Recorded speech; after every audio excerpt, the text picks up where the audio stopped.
you know exactly how to do that.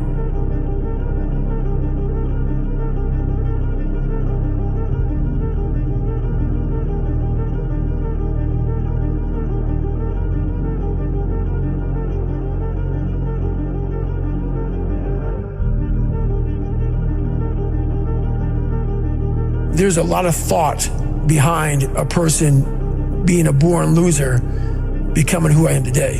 You don't just wake up and just rocky the shit.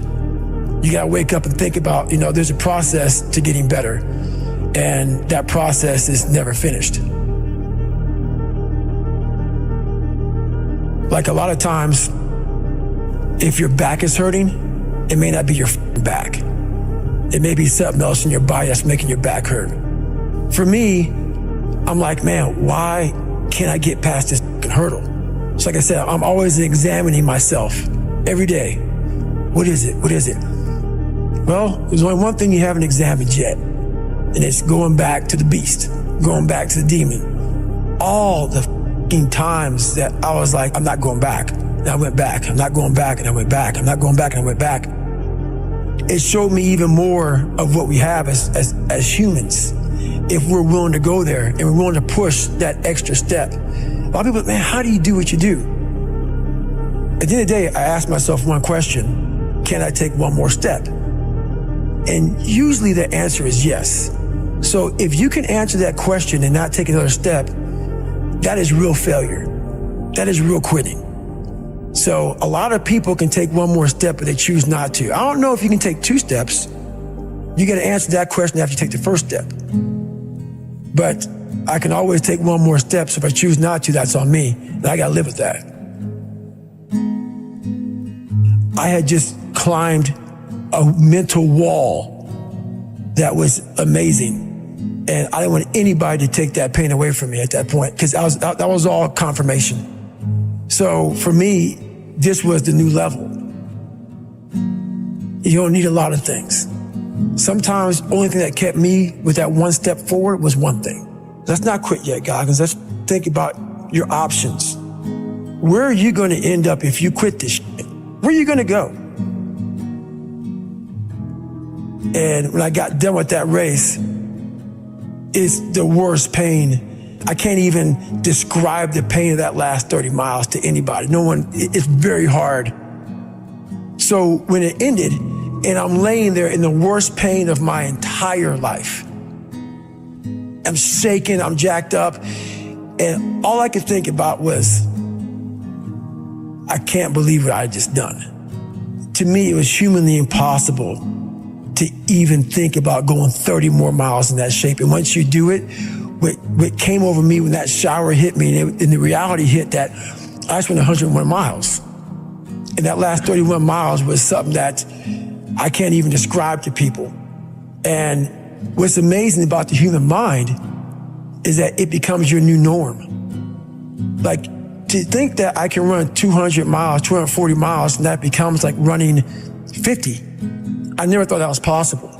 This is why I'm always pushing that limit, because I know that within pushing these limits, there's always more. Did that set the tone or the rhythm for what you wanted to try and achieve and feel again? Each time you're pushing further? I never wanted to feel it again. I never wanted to feel it again. But what it did was it showed me what is possible. And that's what set the new stage for me. That's when I realized, oh man, I've really been underachieving my entire life. But it taught me what is possible. It taught me like, okay, I got it, check. I'm about action, and action means less talking and more doing. So that's where I've been. It only takes 1 second for you to lose the whole thing. So the 1 second decision is just that. You're in a situation where life is sucking. Let's say you're in extreme cold water and your life is flashing before your eyes. Every time that wave goes over your head, your thought process is, I gotta get the fuck out of this water. And you're in Hell Week. And you're hour 1 of 130 fucking hours. It's cold, I can't be cold this long. And then this is where that 1 second decision comes in. You forgot every reason why you wanted to be there.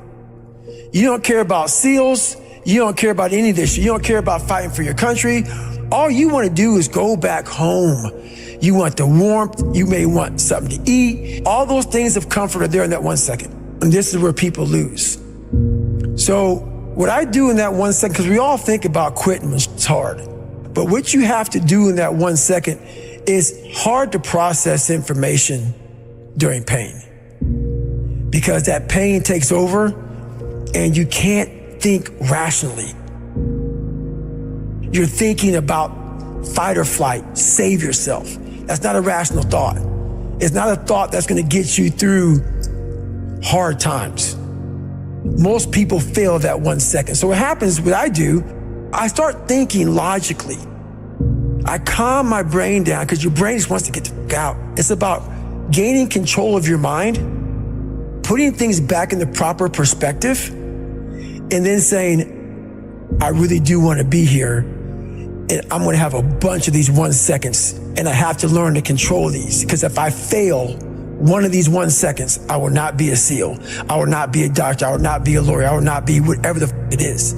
So that's how important that 1 second decision is. It's all about your mind takes control of you. You have to say, you, I run this motherfucker. There's no other way to make it out here. I mean, you can't just always be, head down in the sand. You got to learn to pick yourself up on your own. A lot of times these fights and these battles, you got to be your own coach. You got to be your own motivator. Because there's a lot of people in this world who don't want to see you make it because they think you could take a piece of their pie. But I've learned to study people before I react. Because there's no successful person in the world who's in a good headspace that's going to ever attack anyone in that kind of manner. There's always going to be something wrong with them. So you got to always dive a little deeper before you get your feelings hurt. Take time. Take that 1 second to pull back and study them. Because most people who are in good places, they don't care about what you're doing. They don't care about what you're doing. They don't try to destroy you. They actually will try to build you up versus destroy who you are as a person. So that's where I'm at now in life, is most people who do that, they're in a very dark, dark place. As you get bigger, as you get more successful, you open the door for people to critique every fucking thing you do. And most of the people who are critiquing you usually aren't where you are. And all their critiquing comes from people who are really at a low level of life, which is sad. But what we do, people who are on the upper level, hearing the haters at the lower level, like I said, you'll never meet a hater doing better than you. True statement. So I started making these mixtapes with all of these hate messages about people talking shit. And it became such a source of fuel that it was amazing, because I know why you hate me. You hate me because you're probably in the bed right now. You're probably an underachiever. You're probably somebody who doesn't want to do anything with your life. So I make you question everything about yourself. So I'm going to continue making you question yourself by coming out here and being even more successful. So what happens is, there's days where I'm like, you know what? I really don't want to do this today. And I'm like, oh, hang on. So I listen to that while I run. I sometimes play it in the house. It's half comical. It's half inspiring. I'm actually inspired by it. Because I know I'm going to get hit in the mouth. There's an art to getting hit in the mouth. And that is why these things are important. You have to wake up and you have to give yourself belief. You have to give yourself confidence. So it starts with that run. Belief is like, there's an after school special belief where the mom says, believe in yourself. And that's all great. But there's also a built belief. How I build belief is through the daunting tasks I put myself through. So that's proof positive that I can. You don't become confident by shouting affirmations in the mirror, but by having a stack of undeniable proof that you are who you say you are. Outwork your self-doubt. Yes, because a lot of people, it's like when you wake up in the morning, pound your chest. look at yourself in the mirror and do all this fucking bullshit. I hope it works. What works for me is that everyday resume. The things I know I've accomplished, the things I know I've done, real hard work, the real calluses on my mind, the real calluses on my hands. That's it. You must build belief. You must build confidence and say, I can knock that shit out.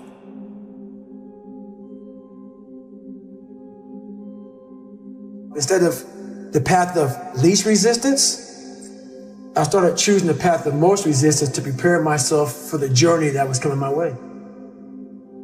And you realize through hard work, you can outwork anybody. No matter how badass they are. It starts with yourself, man. You got to start diving into those things that you are afraid of. You don't gain confidence by going to the spot that makes you feel good. It's going to be a false reality. And the second life gives you that challenge, all you want to do is go back to what gave you confidence, is that happy spot. No, what gave me confidence was spending years at a kitchen table trying to learn how to read and write on my own, realizing I can't learn the way you learn. I can't, but I can learn. What gives you confidence, not being afraid, is overcoming the fear. That's what gives me confidence, is facing these things, overcoming them. And maybe not overcoming them every day, but facing them and facing them and facing them. Pretty soon like this, you know what, man, this is where it's at. It's not in that comfort zone. It's in the discomfort zone is where my confidence is getting built. Mm-hmm. That's where it's getting built.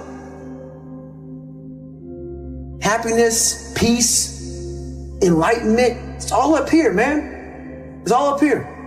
It's all up here. You just gotta be willing to go and face it. And that's the hard part. The physical standard is not what they need to meet. It's a mental standard you must meet in life. That's how I live my life. I now know that there is no cap on the human mind. There's no cap. We cap it ourselves.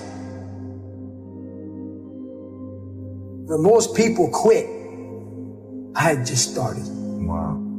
And when you take that mindset and you learn to flip that around, that's what made me powerful.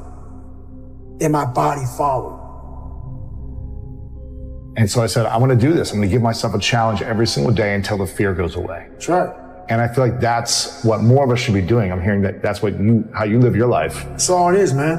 And it helps me feel so much more confident. When you overcome that fear of saying this doesn't have control over me anymore, that's right. It's like you can be at such more peace.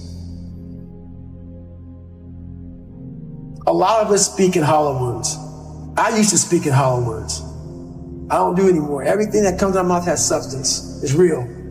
We all have these feelings in our bodies, in our minds, in our souls. I act on mine.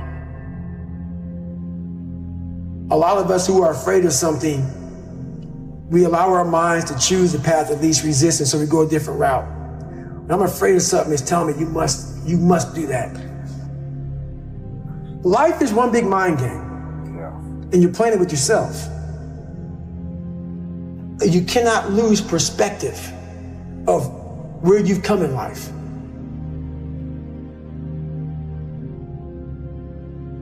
I'm trying to give people a different thought process of life, where failure, hell, disappointment, discomfort is a great learning tool.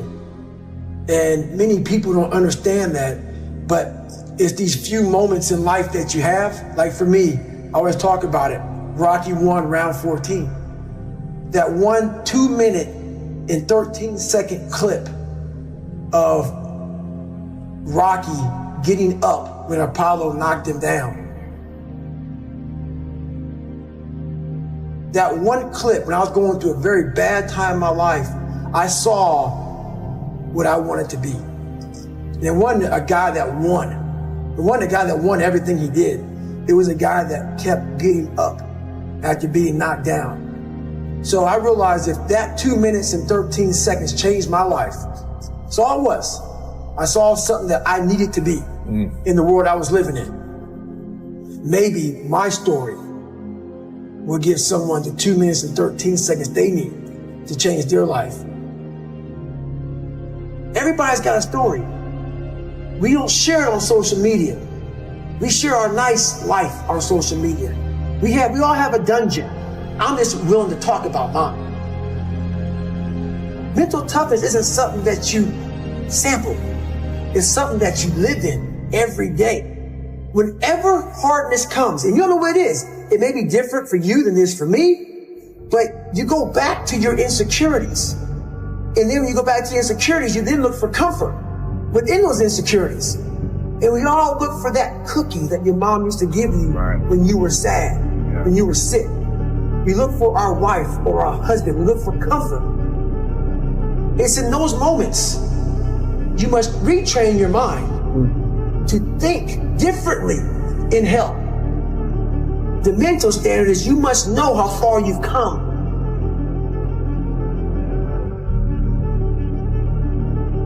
I walk in a room now and I know the hours and years and decades I put into David Goggins. That's something, it's not on the wall. It's not a trophy on the wall. It's not a medal on your neck.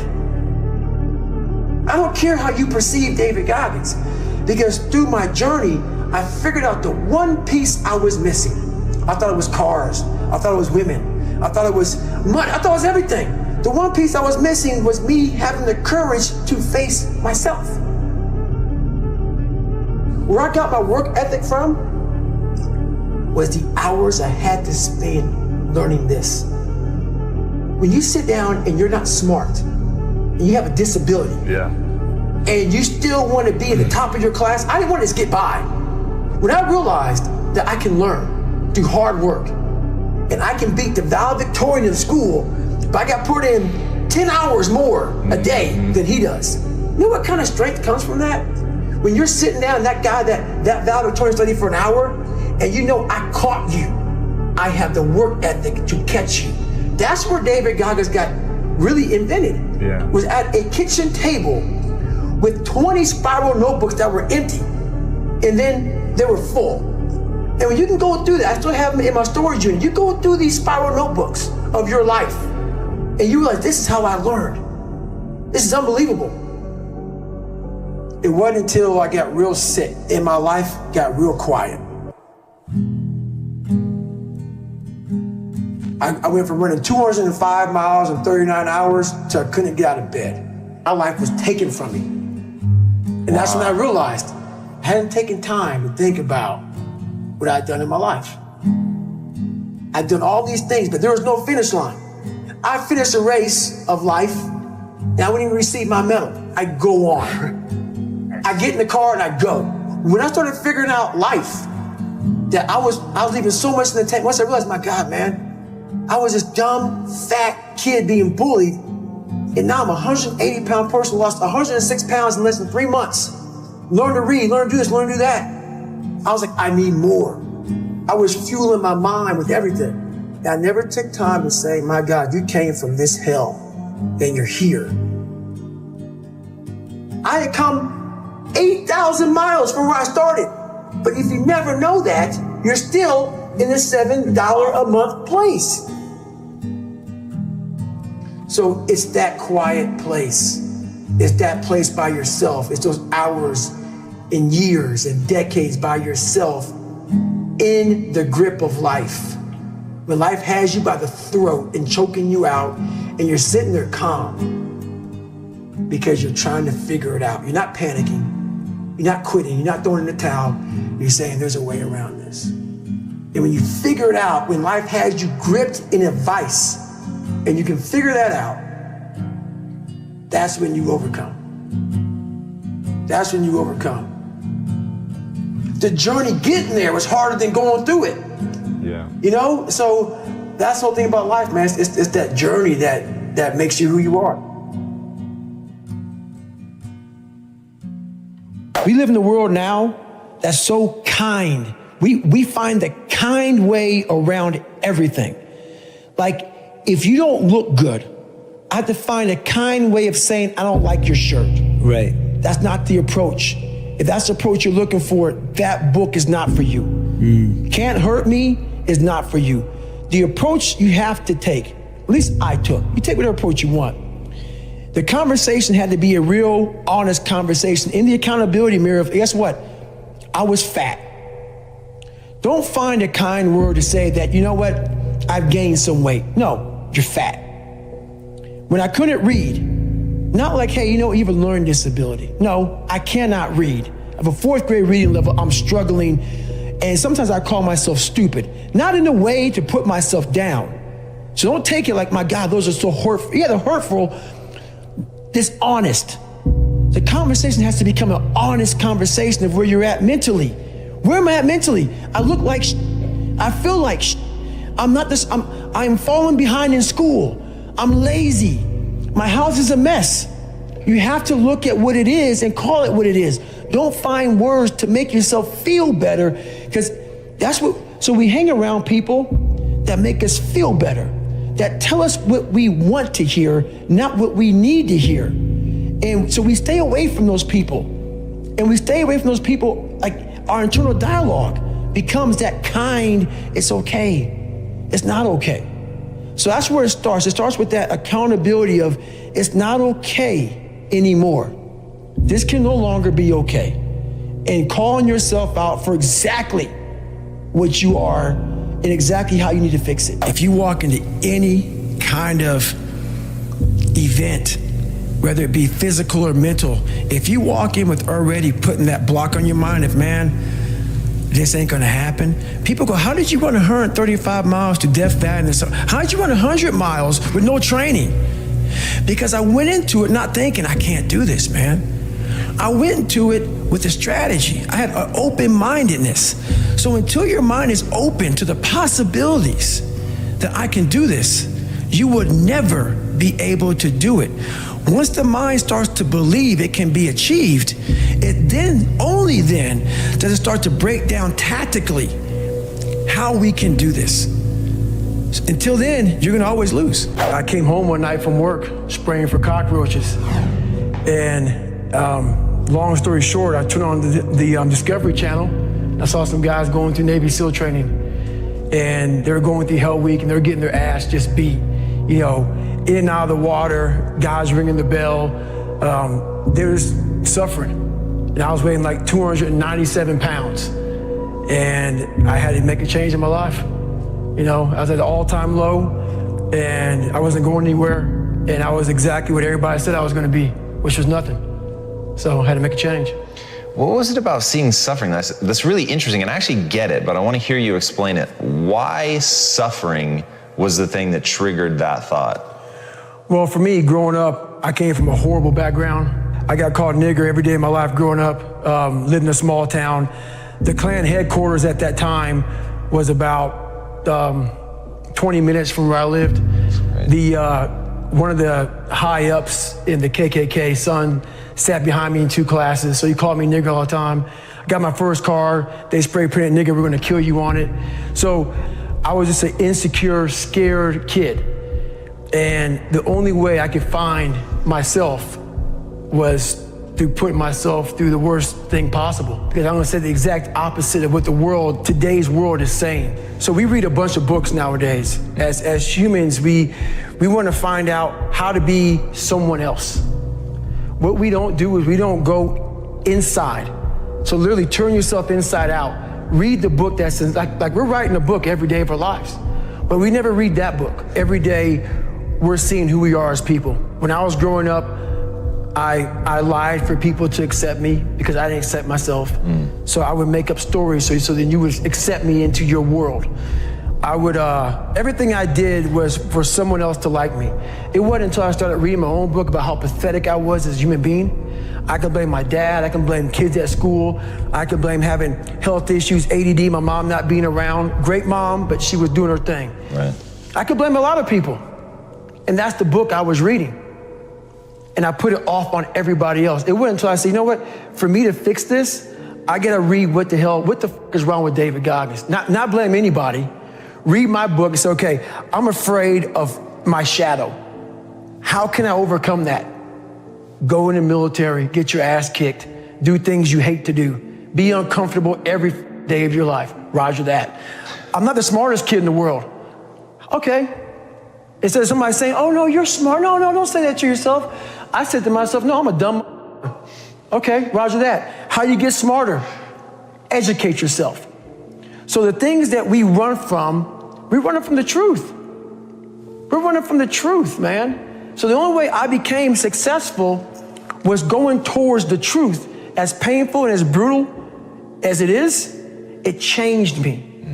It allowed me to become, in my own right, who I am today. Rule number 4, visualize the end result. I have the ability to see the end before the beginning even begins. And what that means is I know that to get to the very end, I can see it right now. So before I went to Butts and I was losing all this weight and shit, I saw myself walking across the stage at 191 pounds, 'cause that's what I had to get to get into the door. I saw myself 6 months, a year later, whatever's gonna take me to do it, I saw myself walking across that stage, getting that certificate of graduation from Butts. And I was able to be there at 300 pounds. And that feeling that I was nowhere near that feeling, I was able to put myself there 1,000,000 times every day. And that feeling of like, my God, that is gonna feel amazing. That's what made me suffer. That's what allowed the pain to be real and say, this is worth it. I want to feel for this next 18 months. It took me 18 months to finally become a Navy SEAL, to finally, just get through Butts. 18 months, it's 6 months. It took me 18. That's what woke me up every morning was, I'm gonna put myself through this much pain and suffering for a few seconds. That's all it is. A few seconds of joy. And it's so worth it, man. That's what people don't get. So I'm able to put myself at the finish line, even though I have no finish line, but at the finish line of an event before I even start to say, how are you going to feel at the end of this? Visualizing is my biggest tool of life. That's why I've been able to put myself in cold water, put myself in a 100-mile race millions of times before I've done it. And I'm able to go through the race and see how I'm going to feel at mile 50. Almost to the exact feeling. Right, so when it comes up, it's no surprise. It's no surprise. I've already done this 1,000,000 times. Mm-hmm. I prioritize trying to win the battle in the morning. So I always win the battle in the morning. So I get up in the morning time, every morning I go for a run. That's the first thing I do every morning. Haven't taken a day off of running since December 2016. Every day, up in the morning. So I also stretch out every day for about 2 to 3 hours. Every day. I've missed 2 days in about 5.5, 6 years. So that's just my routine. And about 4 days a week, I'm in the gym hitting the weights. Because you can't just be a runner. So this is every single day, the monotony of my life. But this is what builds discipline. And not everybody, I'm not telling everybody to do this, but this is my lifestyle. This is how I build self-discipline. Time, why? Well, I hate to say it, the best way for me to get how I feel across, I can't sit here and say, you know what, I went through Hell Week and man, it was really hard. No, that takes your damn soul, rips it inside out, and then they say, now we're going to start. It allows me to express where I was at a point of my life. If I don't give you all of me, why the hell am I here? Why? How will you learn from me? People take so much offense to me. You will never learn from people if we always tap dance around the truth. Oh God, I love that. We tap dance around the truth by finding the right words so I don't hurt you because you have thin skin. No, tighten up, people. It's okay. Trust me, it's okay. You might be called nigger one day. It's okay. You might be called some Jewish word or some faggot or gay word. It's okay. Let them call you that. What are you going to do now? They don't own your life. How are you going to control that now? How are you going to flip it upside down and say, Roger that, now I'm going to harness this and you'll read about me years from now? How? That's the question. How are you going to do that? Thicken your skin. Become more of a human being. Don't be afraid of the reflection in the mirror, because that's all you can be afraid of. Once you overcome the reflection in the mirror, you you've done it. You are pretty good about celebrating the victories along the way and celebrating yourself. I talk about it with my fiance every single day. I talked about it with her 2 hours today. I said, we are grinding so hard that we are losing the vantage point of what we have accomplished today. We got podcast, interview, flying, do this, do that. I'm like, stop. It's just me and you and this mom and pop thing that we're doing. Look at where this book is at right now. It's crazy. Look how many people we're touching. Shut up and just think for a second. Let's stop.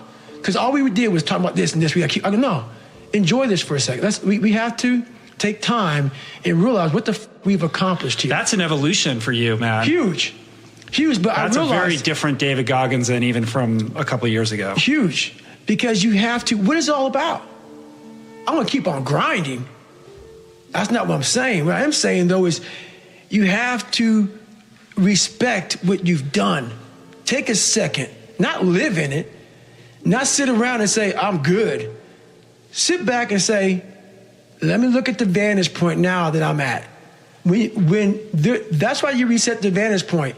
Get the tactical advantage. If you get the tactical advantage too quick and start fighting, you got to take a second to take observation of where I'm at. What have I done? Am I in the right spot? I'm obviously in the right spot right now. Now we can go back to fighting. And rule number 8, the last one before a very special bonus clip, is outwork everyone. Where I got my work ethic from was the hours I had to spend learning this. When you sit down and you're not smart, and you have a disability, and you still want to be at the top of your class, I didn't want to just get by. When I realized that I can learn through hard work, and I can beat the valedictorian in school, but I got put in 10 hours more a day than he does. You know what kind of strength comes from that? When you're sitting down, that guy, that valedictorian studied for an hour, and you know, I caught you, and I am dumb, but I have the work ethic to catch you. That's where David Goggins got really invented, was at a kitchen table with 20 spiral notebooks that were empty. And then 3 months later, they were full. And when you can go through that, I still have them in my storage unit. You go through these spiral notebooks of your life, and you realize, this is how I learned. This is unbelievable. There's no miles. It's not about the miles. It's that, having a discipline every day to say, for me to learn this one math problem, it's gonna take me 10 hours. Wow. And that's where and you realize through hard work, you can outwork anybody, no matter how badass they are. But that's the part people don't want to dive into. So one big thing is the accountability mirror. You have to start with yourself. So what happened in my life was we start to get, I call it like the rucksack. A rucksack is a pack that you carry in the military, and you put all your stuff in it. Your radios, your food, your water, all that stuff you have to carry in the military. That's your rucksack. It's a backpack pretty much. As you're growing up, we all have a backpack. Most of ours, hopefully, is empty, and what we put in it is all the crap we go through in life.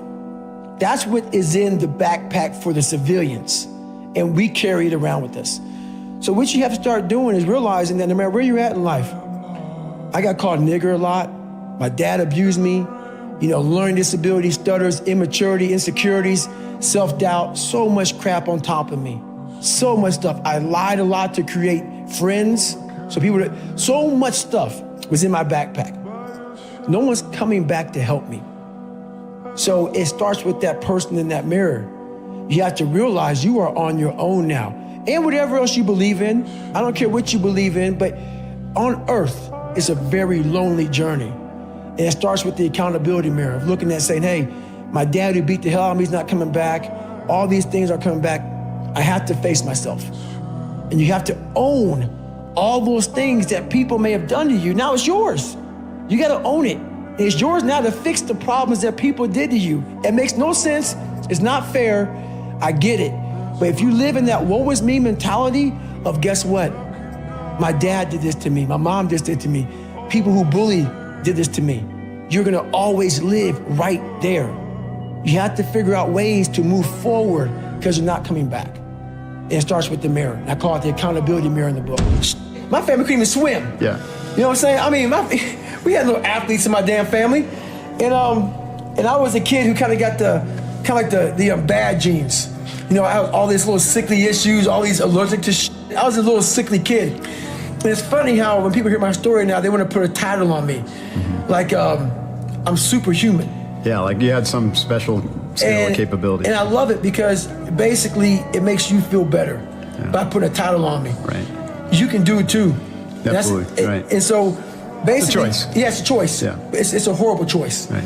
It's a hard choice. It's a lot of suffering involved. So for me to get the start line, through that start line journey, I realized I'm capable. So what happens through this whole process is the change of the mind. It's a change of the guard. Someone once owned my brain. I never owned it. Yeah. I had no control. You outsourced it. Yes, right. Everybody had it. It was my dad's fault. It was the kids that called me nigger fault. My mom wasn't home fault. My soon-to-be stepdad's fault. The little kid that got ran over by the bus fault. My life was, everybody had a piece of my brain. Yeah. And through this journey of suffering, and the suffering, I put it in because I started finding myself. Yeah. And I started, oh no, I'm taking this back from me. This part of my brain is mine now. And I started puzzling back this piece of my brain. And through that, I grew confidence. In this process, I went from David Goggins, I started forming a guy named Goggins.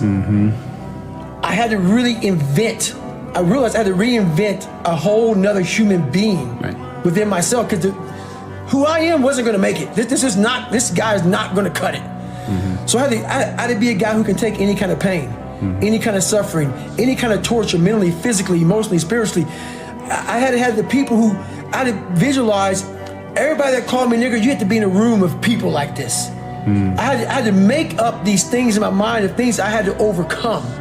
And I started callousing my mind through a process, and it basically started with working out.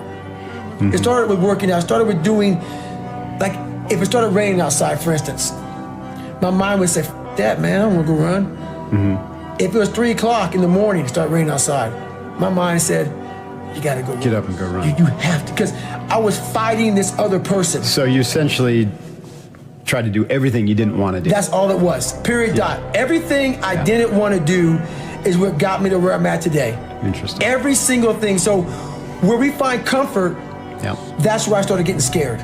When I started saying, oh, it's raining, I'm not going out there. No, you cannot say that. You cannot do that. You have got to do this. So whatever my brain thought, I did the opposite. Wherever the comfort was, I went the opposite direction. And over a period of time, boy, it calluses the shit out of your mind. You start to really develop a whole nother being. I say what if a lot. It sounds corny and it sounds weak, but it's true. One of the recruiters said there's not many black Navy SEALs. Matter of fact, I was the 36th African-American SEAL in history. It's in over 70 years. Because the water, you know, I mean, people get mad at me. It's true, just get over it.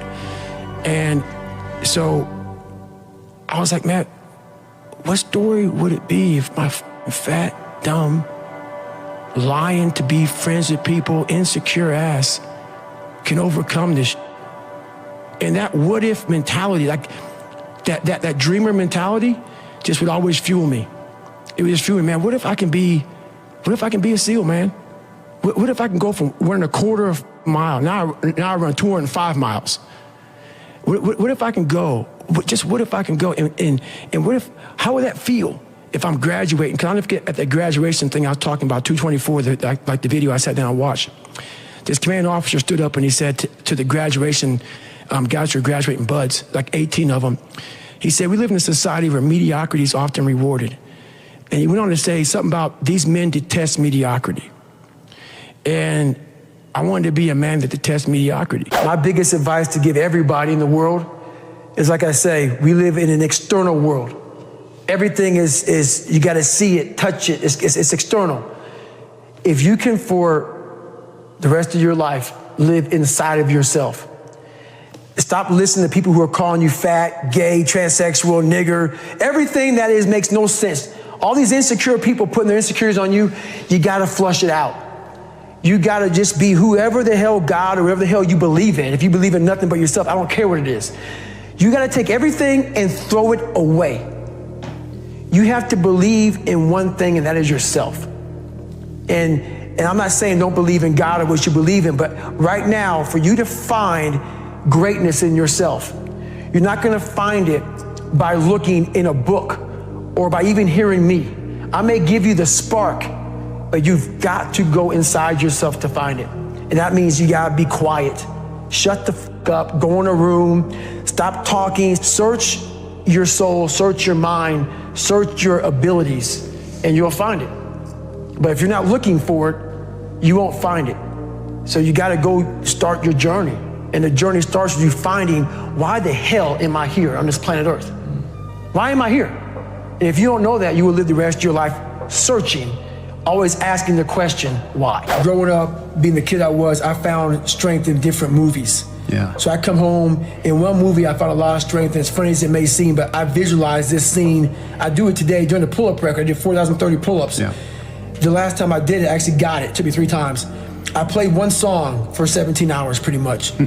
It's from this movie, Rocky 1, round 14. I related to the person in the movie, but just the one scene when Apollo's beating the shit out of Rocky.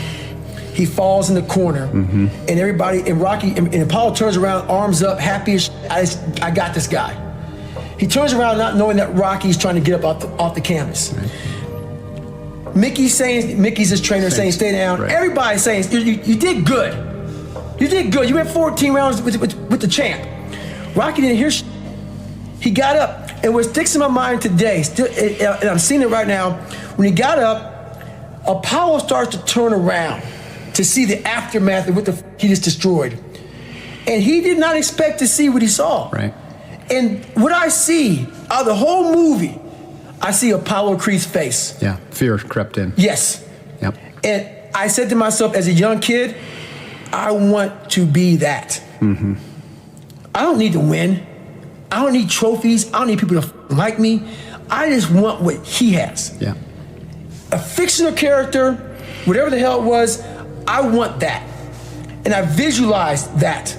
And I want to become the guy who can get off the canvas and look at somebody who beat the shit out of him. Life.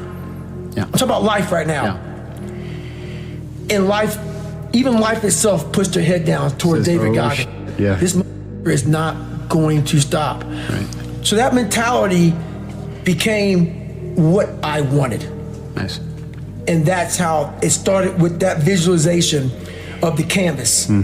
And all I gotta do is just keep getting up. So I would take it like, who would even think about doing this? So I would sit on my couch saying, who at 297, who can't swim that great, who's scared of the water, would have the balls, to man up, quit a job, and go and to put everything on himself. So it's how I started talking to myself and putting myself in a whole different category, and that would fuel me the next day, and I just kept using that as fuel. No one would do this. No one would do this. You're the best around. You're the best ever live. And I just kept fueling me with the right kind of message that I needed to hear that I was never telling myself. And through time, it became reality to myself. So you start out on the first day, and then do you start running again the second day? Yeah, the second day I went right back after it again. But I started realizing I can't run that far. Right. So what I did was I became damn near a professional cyclist with the miles I put on the bike. So whenever I watched TV, I had to be doing something. So I was riding the bike. I rode a bike a lot to lose the first initial kind of weight, because my bones were just hurting so bad. My body was just broken. And I learned to get over that also. And I tried to swim a lot. I wasn't a great swimmer, but putting fins on kind of equalized my body. I wasn't so negative buoyant. So I started finning a whole bunch. And I spent hours in the pool, trying to get more and more comfortable. Not because I was going underwater. I was so scared of the water that I had to live in the water. I had to become one with the water. So going to the pool used to scare me. So I went to the pool an awful lot. And then the bike got easier. I was able to run more. I went from like 1 mile. 1 mile was a great accomplishment. 2 miles, and then from 2 to 3 was a big one. Then I went from 3 to 6. And then like they have a warning order that they give people to get ready for buds. And the whole thing was running 6 miles 5 days a week. And that was my goal. And so I failed, I go back to scratch. I use some positive motivation. I have like one day where I'm like defeated. But I started realizing this is part of the process. This is part of the journey. I had to realize this is part of my process versus just saying, like I used to, I'm just not good enough. If I'm not good enough, we always say that I'm just not good enough, and then we try something else. I'm gonna make myself good enough. And that became my mentality. I'm gonna make myself good enough. And so I'm misunderstood a lot, but that's all it came down to. I made myself good enough. And the days I couldn't run that far, the next week, I would do 2 a days. So like on the running, if I ran a quarter of a mile, I wait a couple hours, it'd haunt me, bother me. I try to run a half mile the next time, same day. You can do more than this. If I had to walk, I had to walk. It just became just a process of grinding and grinding, and grinding is not even a good word for it. It's not even a good word for it. And just going further and further. And then when I got through running, I go to the bike, I go to the pool. If I got tired somewhere, my legs were tired, I go to the gym. And I developed this crazy workout where I was doing volume, like 200-300 reps of like very lightweight. People always say, how come you don't have any like loose skin? My workout routine in the gym became sick. It became sick. I was just doing 200-300 reps, 400 reps on like chest, just like for one simple exercise, the bench press. And I would rack it, get back on it, just rep it out, trying to burn as many calories as I can, build that muscle mass. And I just became obsessed with it. You once said that if you were growing up in this generation that you would have a field day because you would take their souls. What did you mean by that? The younger generation quits, not everybody. So I gotta put that, people get their butt hurt. So not everybody. Most of this generation quits the second they get talked to. You did this wrong, or they get yelled at. It's so easy to be great nowadays because everybody else is, most people are weak. This is a softened generation. So if you have any mental toughness, any ability, if you have any fraction of self-discipline, the ability to not want to do it but still do it. People have a hard thing to understand. I hate to run. And what makes me so crazy, it doesn't anymore, is people go, well, why do you run if you hate it? What are you talking about? I don't want to take showers and eat either. I hate that too. That's life, man. It wasn't until I changed that mentality that I became somebody. I hated going to school, so guess what? I was dumb as shit. That's what, 1 + 1 is 2. But if you can get through to doing things that you hate to do, on the other side is greatness. That's what people don't understand. By me running, I am callous in my mind. I'm not training for a race. I'm training for life. I'm training for the time when I get that 2 o'clock in the morning call that my mom is dead or something happens tragic in life. I don't fall apart. I'm training my mind and my body and my spirit so it's all one, so I can handle what life is going to throw at me, because the life I've lived, it throws a whole bunch at you. And if you're not physically and mentally prepared for that, you're just going to crumble and you're good for nobody. Talk to me about what it takes to be on one side of a door in Iraq or anywhere, knowing on the other side of the door are people who are not afraid of you. They're ready for you to come in, and and they have guns, and you still have to breach that door. That's a great question. That's a very scary situation when you are on one side of the door and your mind is racing, because on the other side of that door, it could be no one. It could be 4 guys with 4 AK-47s. That door you're about to open could be booby-trapped. So once you open it, boom, your legs are gone. So there's 1,000 things you think about when you're the first guy, second guy, third guy, getting ready to go in a room and flood it. And that's why I talk about the warrior mentality. And that's why so many people are lost when I start talking. You have the right. You're lucky that you don't have to think like warriors think. You're very privileged. I chose this world to be a warrior, and I would choose it again if I came back to this world. But the mentality of a warrior is very different than normal mentality. You must be that person on that door, get ready to open it, thinking to yourself, if I die, so be it. The only way you can go in that door is knowing there's a great chance you're gonna die. Like being a SEAL, you train with live ammo. You jump out of an airplane, everything you do, you could die. So to be a warrior, why people don't understand me, I'm glad you don't understand me. Merry Christmas, good on you. Because being a warrior takes a whole different mindset. A whole different mindset to know that there's a great chance I may not be in the military. Like I was in for 21 years. I'm lucky. I'm very lucky that I'm alive, able to talk to you, able to still run. But when you sign up on that dotted line to be like a SEAL, your mentality changes. I may not live. You gotta accept that. And that's the mentality you have. And that's what makes you a warrior. If you're scared to die, you're a bad warrior. I hated jumping out of airplanes. I hated shooting guns. I hated the job as a Navy SEAL. But I did it because I wanted to change myself. Everything I do, I'm not really comfortable doing. But if you choose to go that route, to go be a Navy SEAL, you might as well go be the hardest in the world. Because if you're choosing to do something, you have two routes. You can go there and be a little weak person and get through barely, and that's your reputation. Or you can go through the hardest guy you can possibly be, and that's your reputation. So my whole thing is, if you're gonna choose to open that door in Iraq or Afghanistan, open them and go in hard. Because they're gonna remember you by slowly opening it and peeking in. So if you're gonna open it, and you made the mind to open it, don't crack it open. Open the door, go in. That's with life. If you're choosing to do something, attack it. Because they're gonna remember you as not attacking it. So I want to be remembered. You can hate me, but there's one thing you can't say about me. I didn't attack it. So that's the mentality you have. If you're gonna do something, you might as well attack it, because you can do it anyway. Right. Do you use that in civilian life? Like, do you still employ the, I'm gonna attack it, I'm gonna take their souls? Like, how does that play out in a non-combat zone? It still works for me in life as far as attacking things, because no matter what I wanna, no matter what avenue I choose, I wanna be the very best. And the very best may not be, I'm number one. The very best is, did I leave everything inside of me out there?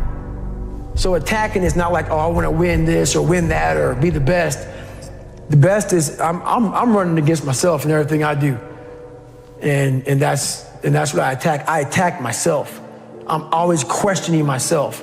I'm always holding myself accountable. As a leader, the one thing I did horribly wrong on my second platoon, I actually started developing an attitude towards people who didn't PT hard, who didn't get after it, who worked, because I took it all the way to the limit.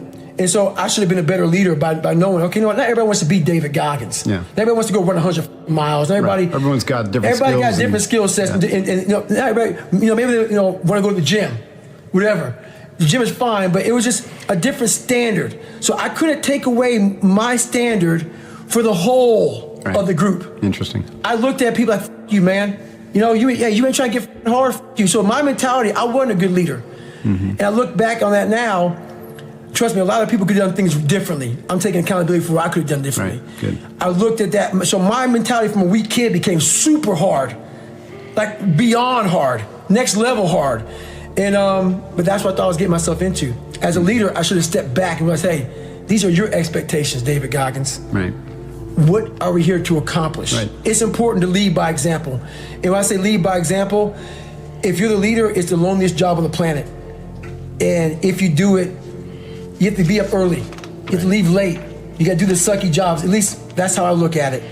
You got to be the man that is always the person who's being held accountable to the highest standard, and not expecting your people to do anything that you're not going to do 20 times more than they are, even when you're the leader. And it's all about accountability for yourself in leadership roles, not about being pissed because people aren't doing what you're doing. Everybody has different skill sets. Do you ever do yoga? All the time, man. All the time. And I if I were to tell somebody one thing right now, man, that psoas muscle and getting that hip flexor opened up, because we're all stressed the f*** out. It was so much worse than others. It changed my life. I'm one of those, I drone on too much about yoga. I'm like one of those vegans. It's like, you got to do it, man. Right. Just try it. I get annoying, like a born-again Christian or something. It's like, I'm getting that way now, man. I'm getting that way now. For anybody who does anything hard, like, you know, if you do anything like with weightlifting type shit or martial arts type shit, where it's just everything's explosion, it's lifting, it's heavy, it's push. Right. Yoga just will balance your shit out. Yeah, it will. Yeah, it will. It really will, man. And there's all these people that resist it. Like, there was some article recently that was something along the lines of hot yoga is just trendy nonsense. I read that, and then even in the article, it talked about that there might be some benefits in terms of like the strengthening your arteries, and they didn't even mention heat shock proteins. There's a study going on right now. I believe it's at Harvard. Right. One of my friends was telling me about it, where they're trying to find the benefits of 90-minute hot yoga classes because they think it might mirror the observed benefits of sauna, which they already know for a fact.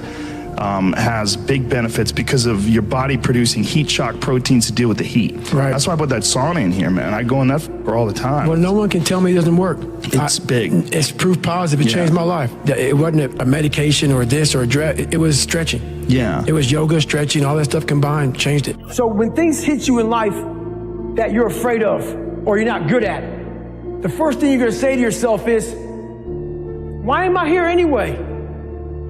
This isn't for me. The water's too cold. The sun's too hot. I'm getting up too early. Why am I doing this to myself? That's what the normal mind says. I had to start training my mind to think about how can I get through this? Not giving myself a way out. Never giving myself, creating a wall around all the ways out in my mind. I had to slowly start to build this wall so my mind knew this is not going to give himself a way out of here. In my first hell week, I had a huge setback. I was broken. My legs were broken. I had double pneumonia. I got rolled back to day 1, week 1 of Navy SEAL training. I got through that second hell week. During the second hell week, I actually broke my knee. I continued to limp around for a couple weeks. I couldn't make it anymore. Got rolled back to day 1, week 1. I'll never forget standing there in front of Captain Bowen. He was the CEO in charge of Navy SEAL training at the time. And he had no mercy on anybody.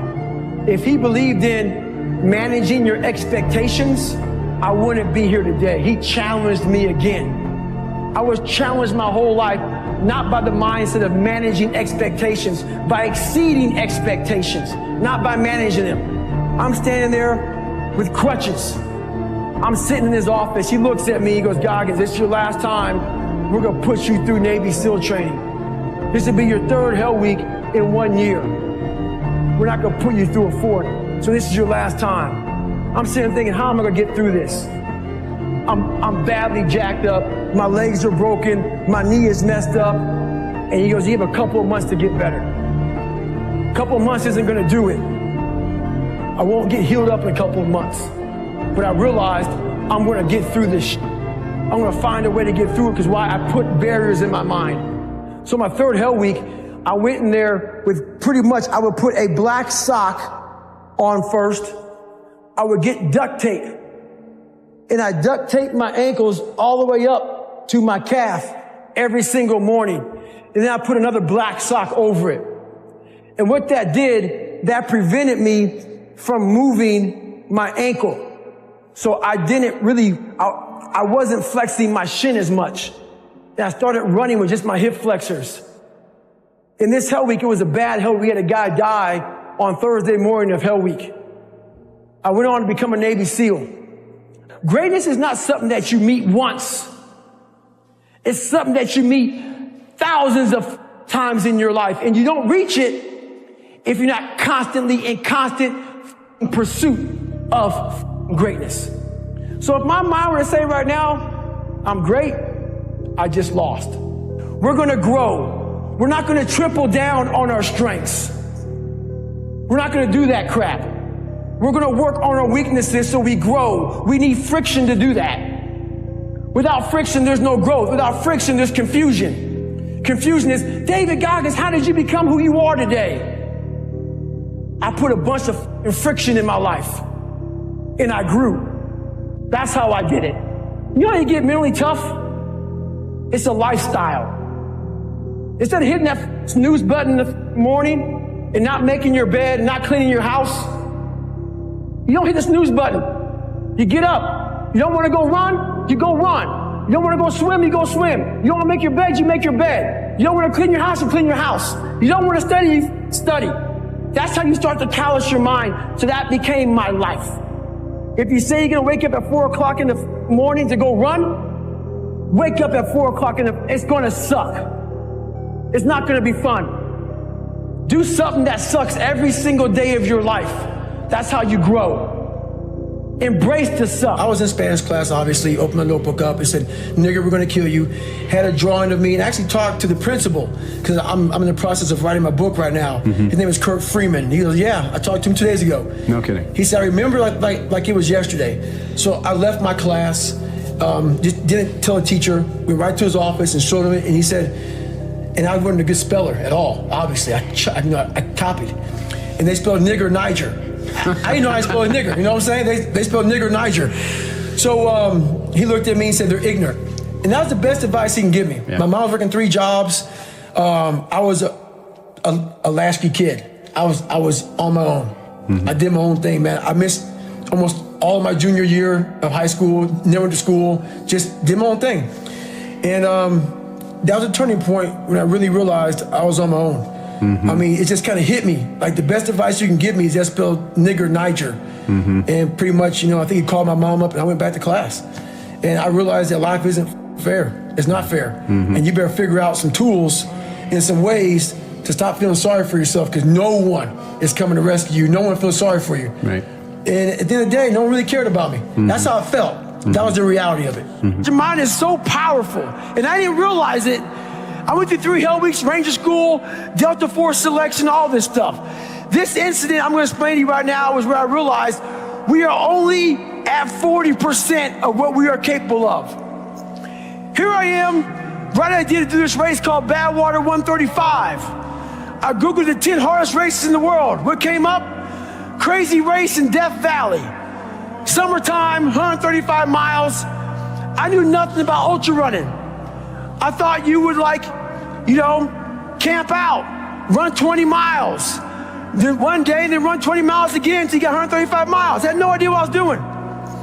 Called the race director up. He's like, hey, have you run 100 miles? I was like, what, in a week or what? What are you talking about? He's like, no, in 24 hours or less.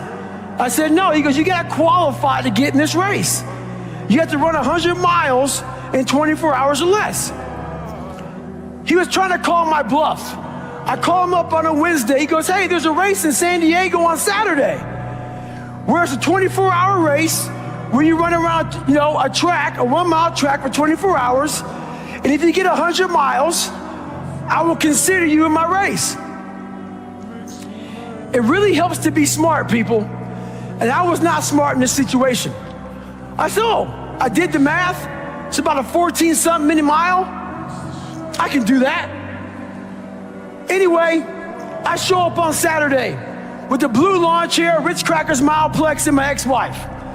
And every mile I'm gonna see her, I'm gonna grab some Ritz Crackers and some Mileplex. I don't know what the hell I'm doing, but it's bliss. That whole ignorance is bliss thing. So I get to 70 miles pretty damn fast. I get to 70 miles in like 12, 13 hours. What do you think happens to your body when you haven't trained for that kind of mileage? A lot of bad things, but I thought I was in good shape. It was amazing. So I hadn't gone to the bathroom at all. I sit down, big mistake. I sit down in this blue lawn chair, I sit down, looking at my ex-wife, I'm seeing like 3 or 4 of her. And I'm like, oh, this is not good. So I'm trying to play it off because I know where I'm about to go. So I'm sitting there, and when you haven't gone to the bathroom, you're dehydrated, your nutrition's all jacked up.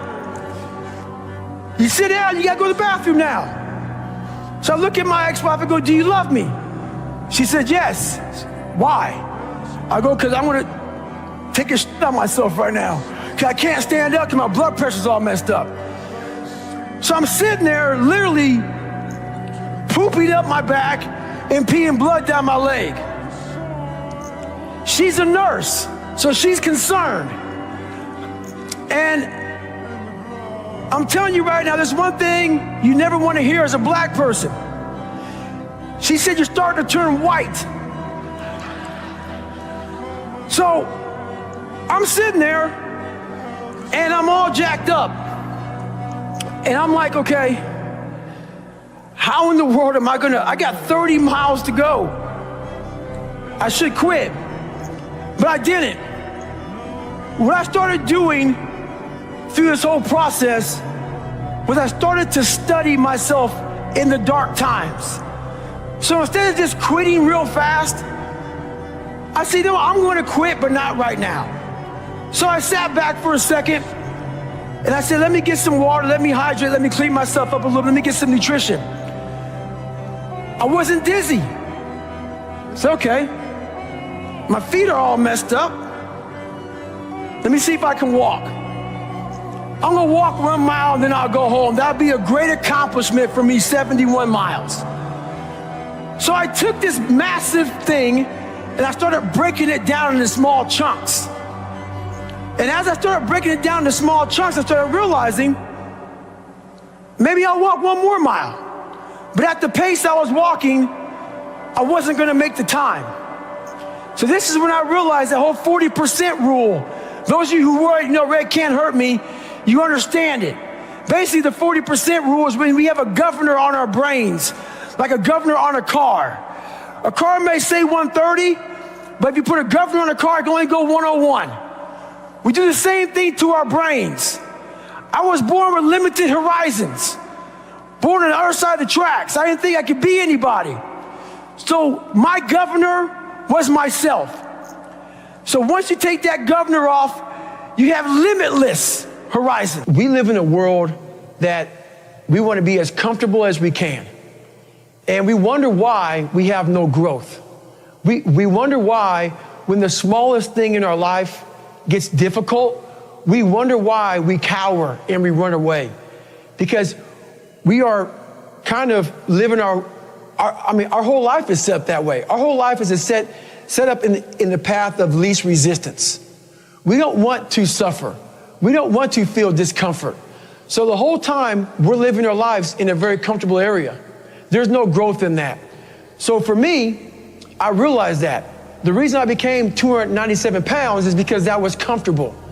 What was very uncomfortable was running. What was very uncomfortable was being on a diet. What was very uncomfortable was trying to face things that I didn't want to face. And I also realized when I was really big, I had no growth. Why? Because I was living comfortable. So I realized for me to find growth, I had to face all of these different things that made me very, very uncomfortable. One thing I faced was running. I absolutely hated running. But I knew for me to grow, I had to do this thing every single day. I wanted to start callousing my mind. I wanted to start becoming a better person. And how you become a better person, how you gain mental toughness, how you become the person you want to be, is constantly facing the things that you don't want to face. If you constantly run away from things that you don't want to face, how is there growth? How is there mental toughness? I can give you a class all day long about self-talk, visualization, eat an elephant one bite at a time. But if you're never putting yourself in a situation to actually practice these things, you're never going to grow. I can't put you out there we're all going through a battle in our mind. A warrior is not a person that carries a gun. The biggest war you're ever going through is right between your own ears. It's in your mind. We're all going through a war in our mind, and we have to callous our mind to fight that war and to win that war. When you're suffering, you give up on the very things that you wanted the most. So when the suffering got too much, my dream died. And pretty much I almost died with it. If I didn't find Navy SEALs and getting past that hump, I would have never been up here today. You can't outrun your demons. They'll always know where you're hiding. I walk around life with so-called headphones on my head, man. I don't, really wear them, obviously, but I just have these earmuffs on that I silence out the noise. I silence out the judgment. Those people get in our head. The most important conversation is the one you have with yourself. You wake up with it, you walk around with it, you go to bed with it. Eventually, you act on it. And my conversation was a bad one. So the people who I thought were up here in my life, these uncommon men, I was putting myself down here. But over a period of time, I started realizing that I'm also uncommon. And I started picking those uncommon men off by realizing that we all have this ability in our mind. Most of us fail in life because we're afraid of what everyone around you is thinking. That's 100% truth. So we live by the narrative of other people. When I first called a recruiter to be a Navy SEAL and I was 297 pounds, the first recruiter looked at me and said, "You're not going to be able to make this, man." So what he was doing was he's projecting his energy on me. He knew he couldn't be a Navy SEAL. So God helped this black guy, because I was only the 36th African American to make it through in over 70 years. How's this black fat guy going to make it through in my he wouldn't even willing to try. So he's projecting it. So a lot of us who are negative people, all we do is project how we feel on other people. So what happens is there's a lot of negative people walking around the planet Earth who are afraid to try. Because a lot of people are very negative in this world. So we are afraid to fail. Why? I told you, man. Shouldn't even tried it, dude. Just chill out, relax. Why are you so crazy? Why are you so obsessed? So all that stuff drives the quitting mind, I call it. The mind wants to quit. The mind's tired. The mind's tired. The mind's deserving. The mind thinks it's very deserving. So yes, the biggest problem in this world is other people, not yourself. It's other people in your head. They are puppet mastering you pretty much on your life. And is that why you've talked a lot in this podcast about getting rid of noise, quiet, alone? Is that part of that equation? It's all a part of it. Yeah. Because I realized once I was talking to myself the right way and all this wasn't in my mind, wow, I went from this piece of kid who thought he was dumb, not successful, insecure, who stuttered when I first saw somebody, to a person who can now do all these things just because I now control my own mind. And I don't care. A lot of people say they don't care. But they do. They care like my son says, "I don't care." And every time he says it, I don't care, it means he cares. It means he cares. Yeah. When you get to the point where you really don't care, you don't have to say. You're dangerous. You become very, very dangerous. I'm not saying don't care like, I don't care if I do that. No, when you don't care about other people and how they view you, about how you walk, how you talk, how you dress, where you want to go with your life. Growing up, I didn't want to tell anybody I wanted to be in the military. Because why? Some of my black friends, I was afraid of what they think. Why you want to join the military, man? Why you want to do that? I was afraid of what other people thought about me. So now, when I go in the military, I didn't know you want to join the military. Yeah, I didn't tell you because I was afraid of what you thought. Once again, man, you're allowing other people to shackle your mind. It's the worst thing in the world. On the other end of suffering is a life that many people don't know even exists. It's a beautiful world because like the 40% rule, we all live in this world where our brains are keeping us in this box. Outside that box, on the other edge of suffering, which is on the other edge of that 40%, is a world that's endless of opportunity. But we are afraid to go outside that box because in that box is comfortable. That's where all of our nice stuff, that's where the nice 4-lane highway's at. I know where the restrooms are at. I know where the gas stations are at. Outside that box, man, God gives you a shovel and says, man, start digging. That's not fun. But when you dig your own path to all kind of stuff that's unknown. And that's why I started realizing, man, like on the other end of this is some beautiful stuff. So I got outside my box and realized, man, 300 pounds, now look at me, I'm 185 pounds. And on the other side of the box was all this stuff. And I didn't know it was over there until I climbed the wall and saw it. So what wall are you climbing now? Man, right now, I've climbed a lot of walls. There's no more walls anymore. The reason why is because I know how to climb. I was trying to figure out how to climb before. I got all the right gear, man. I got the ropes, I got the shoes, I got the chalk, I got the harnesses. I'm good, I'm not scared to climb anymore. I go to the rock, hammered in, I got my belay, and I'm good to go. So you gotta figure out how to climb first, and that's all. We all have a different way of climbing. That's why there's a lot of books out there on mental toughness. It's all crap. Why? Because it's a cookie cutter way. Life isn't cookie cutter. Like 3.14 is pi. It's how you figure out equations. We're all different equations. We all have a story. We all have to strengthen our mind to figure out our own equation. Once you figure out your own equation in life, you can then start picking away at how to be better. But you first have to figure out your equation in life. Once you figure that out, man, you can do anything. If you read It Can't Hurt Me, I go into detail about my first 100-mile race. The race I wasn't trained for at all. And I went out there and ran 100 miles on a 1-mile track. When I got to mile 70 and everything went south. I mean, it went south. I've been through 3 hell weeks, Ranger School, some of the world's hardest training in the world, and this was the most pain I've been in my entire life.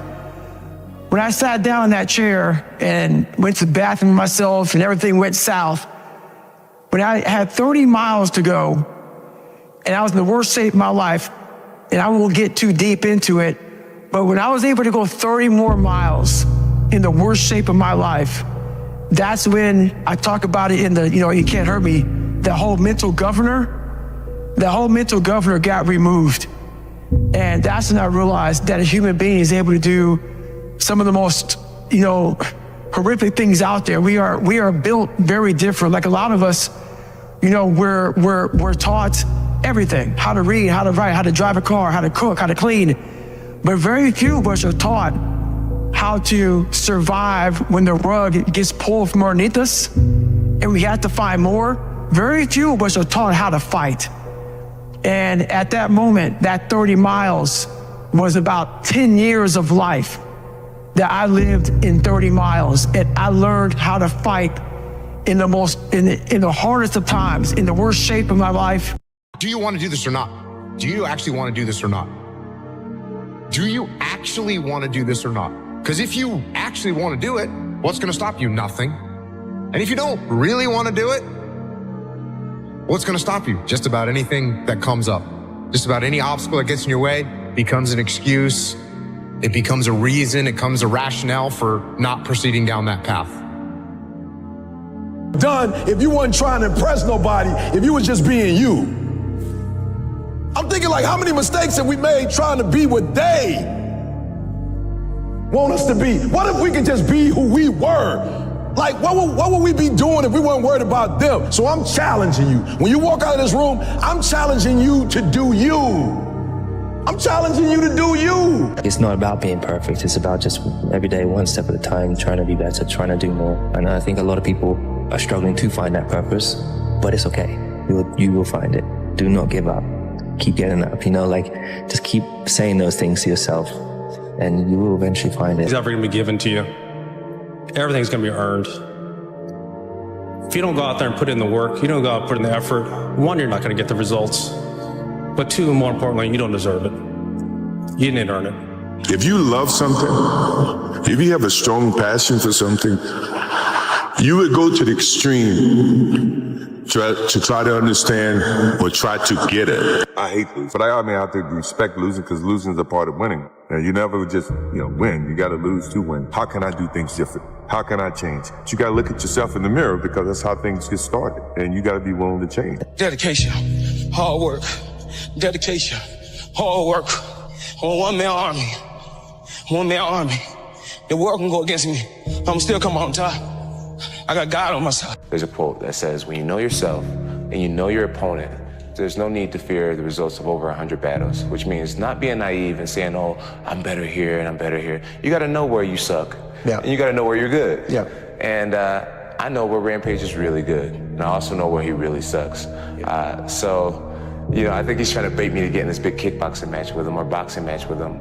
And I'm going to really go out there and just give a solid mixed martial arts sport. Sometimes you're right, sometimes you're wrong. At least You're being yourself. We all do mistakes. We learn from the mistakes, but we will still do mistakes. Being perfect, what is being perfect?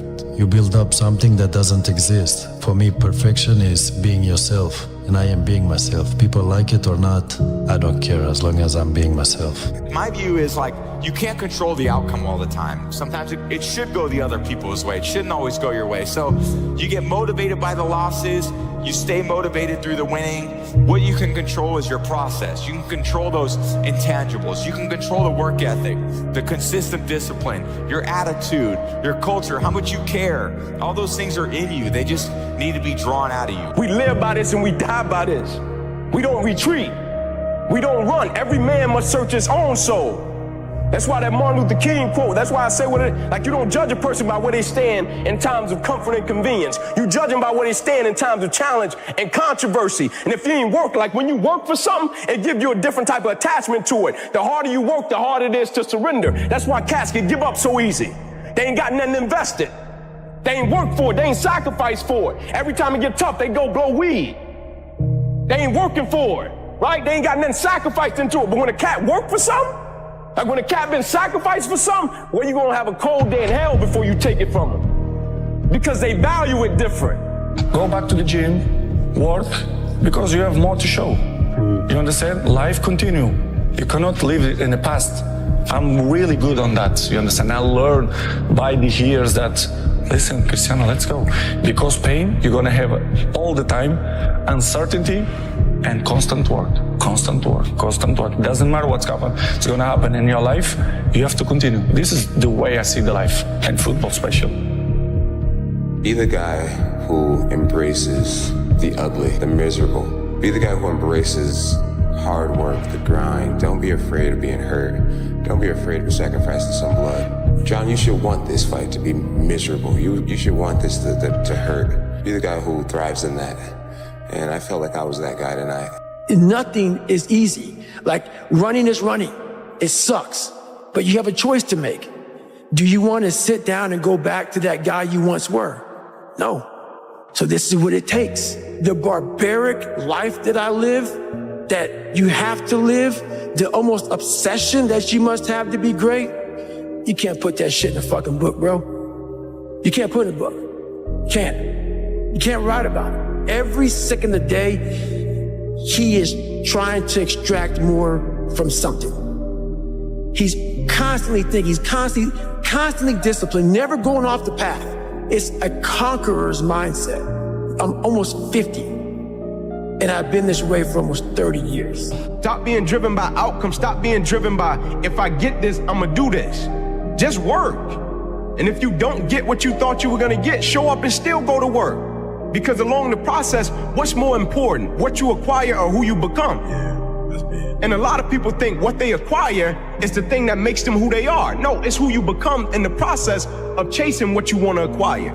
You know, hard work pays. I put in a hell of a lot of work all throughout this build-up in the fight. I pumped out more content than anybody, more content than Fox, more content than ESPN, more content than BT Sport, more content than everybody on the Mag Live on my own channels.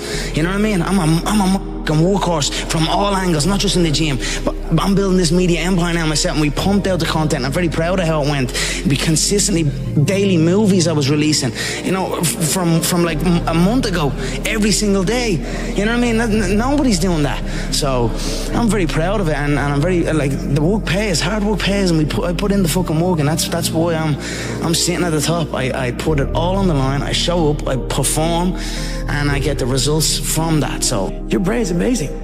Once you feed it the right conversation, the right mental nutrients, the right mental supplements, the right internal dialogue at the right time, with the right hit, with the right proof of what you've done in the past, and you send that right to the right circuit, dude, you're a fucking beast. A beast. Never repeat your failures. Work with people that are smarter than you. Listen and mentally know you're the best. If you mentally know you're the best, no one can compete with you. I have the ability to see the end before the beginning even begins. And what that means is I know that to get to the very end, I can see it right now. So before I went to Buds and I was losing all this weight and shit, I saw myself walking across the stage at 191 pounds. That's what I had to get to get into the door. I saw myself 6 months, a year later, whatever's gonna take me to do it. I saw myself walking across that stage, getting that certificate of graduation from Buds. And I was able to be there at 300 pounds.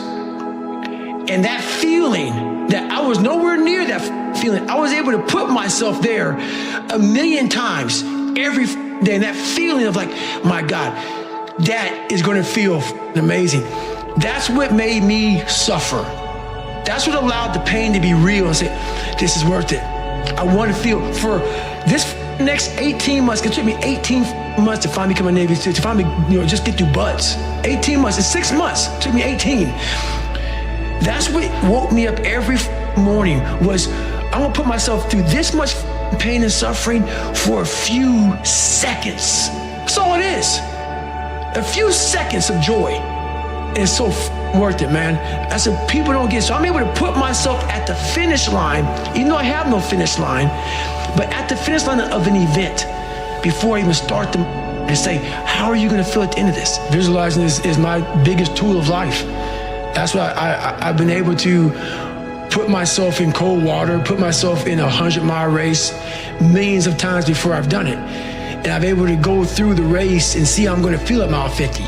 Almost to the exact feeling. As an athlete like you, Tiger Woods, Michael Jordan, Diego Maradona, what do you have that at the end of the day you become bigger than the sport itself?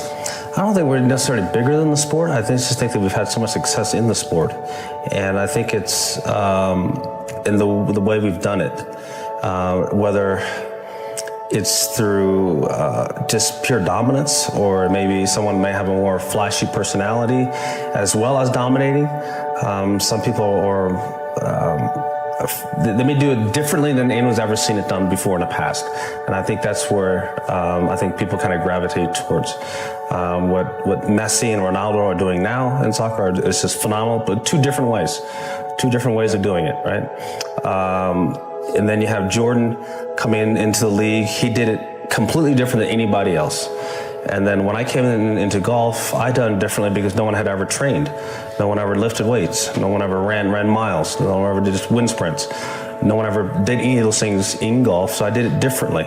And I had the success doing it differently. And I think that's what people sometimes see and have gravitated towards. Right, so when it comes up, it's no surprise. It's no surprise. I've already done this 1,000,000 times. Mm-hmm. I wanted to excel my game and isolate my game from everybody else. That I was more than just, a few dimensional. Even when it came to Magic Johnson, Magic Johnson was a crowd pleaser. He was a good offensive player. He was a great motivator. Average defensive player. I wanted to change that. I wanted to take it another step. I wanted to do all those things, that could separate me from Magic Johnson. I'm not saying he wasn't great. He still is great. But we're great in our own different way, and that was motivational for me, and to this day it still is. I never feel that I'm at my best. I feel I still have room to improve. I still set goals for myself to strive for. I'm never complacent with what I've achieved. Even though it's been very successful for me, I still feel I have a lot to prove, not just as a player, but as a person, as a father, to some extent as a role model in all aspects. So I'm never really too complacent with myself or with what I've achieved. When I get to a point where I feel I can improve as a player, I walk away from the game. I still feel that I have a plateau that I hadn't reached yet in terms of my skills or my expectations of myself. I'm always going to expect myself to do certain things or surpass certain things. As long as I believe that, then my road to success can continue to expand. I don't want to do anything unless I'm passionate about it. I don't care any money. That's what I learned about peace and happiness. That if you're not doing it with passion and love, and you're just doing it for money, it's the emotional outcome is going to be disastrous. And that's from my experience. That's just really what I know. So I know it has to be just for pure passion and a love for what I'm doing. What do you feel separates good athletes from the best athletes? I think it comes back to what I was saying earlier about, I think it's, a lot of it is mental. If you want to do something and you want it that bad, you'll make sacrifices. And, growing up for me as a kid, I made a lot of sacrifices that I didn't seem that they were a big deal, and I don't think of them as being a big deal right now. There were Saturdays or Fridays where, I'd give up going to a dance or hanging out with my friends because I had work out the next day. But those things that I gave up, were things that I wanted to help me get to my goal. And there were times where I've been put in. I know what I can do, so. And we talk about hard work all the time. It's like, man, if you got to get up every single morning and remind yourself how hard To live like a kid. Like, why do kids have so much fun? Because they just care about what they're doing. Yeah. And if we thought about what we were doing all the time, you do that when you're on the football field. It's probably the only place that I can really do that, when I really, truly am my authentic self. A lot of people see it, my close friends do. But when I'm on the football field, it's just raw. You stare at your past and you'll end up staying there. It's okay to look back and admire it, but you carry on. I'm not in the business of staring back at it. You know what I mean? And getting lost back there. People say a loss can make or break a fighter, but trust me, a win can also make or break a fighter, because they get comfortable with a win. People can get comfortable with a win, and slack off then. Slack off on the training. Slack off on the diet. They've won one. They're winners now. That's not me. You sleep on a win and you'll wake up with a loss. So I just carry on, keep doing what I'm doing. And that's why this turnaround is so good for me. Vegas, straight away.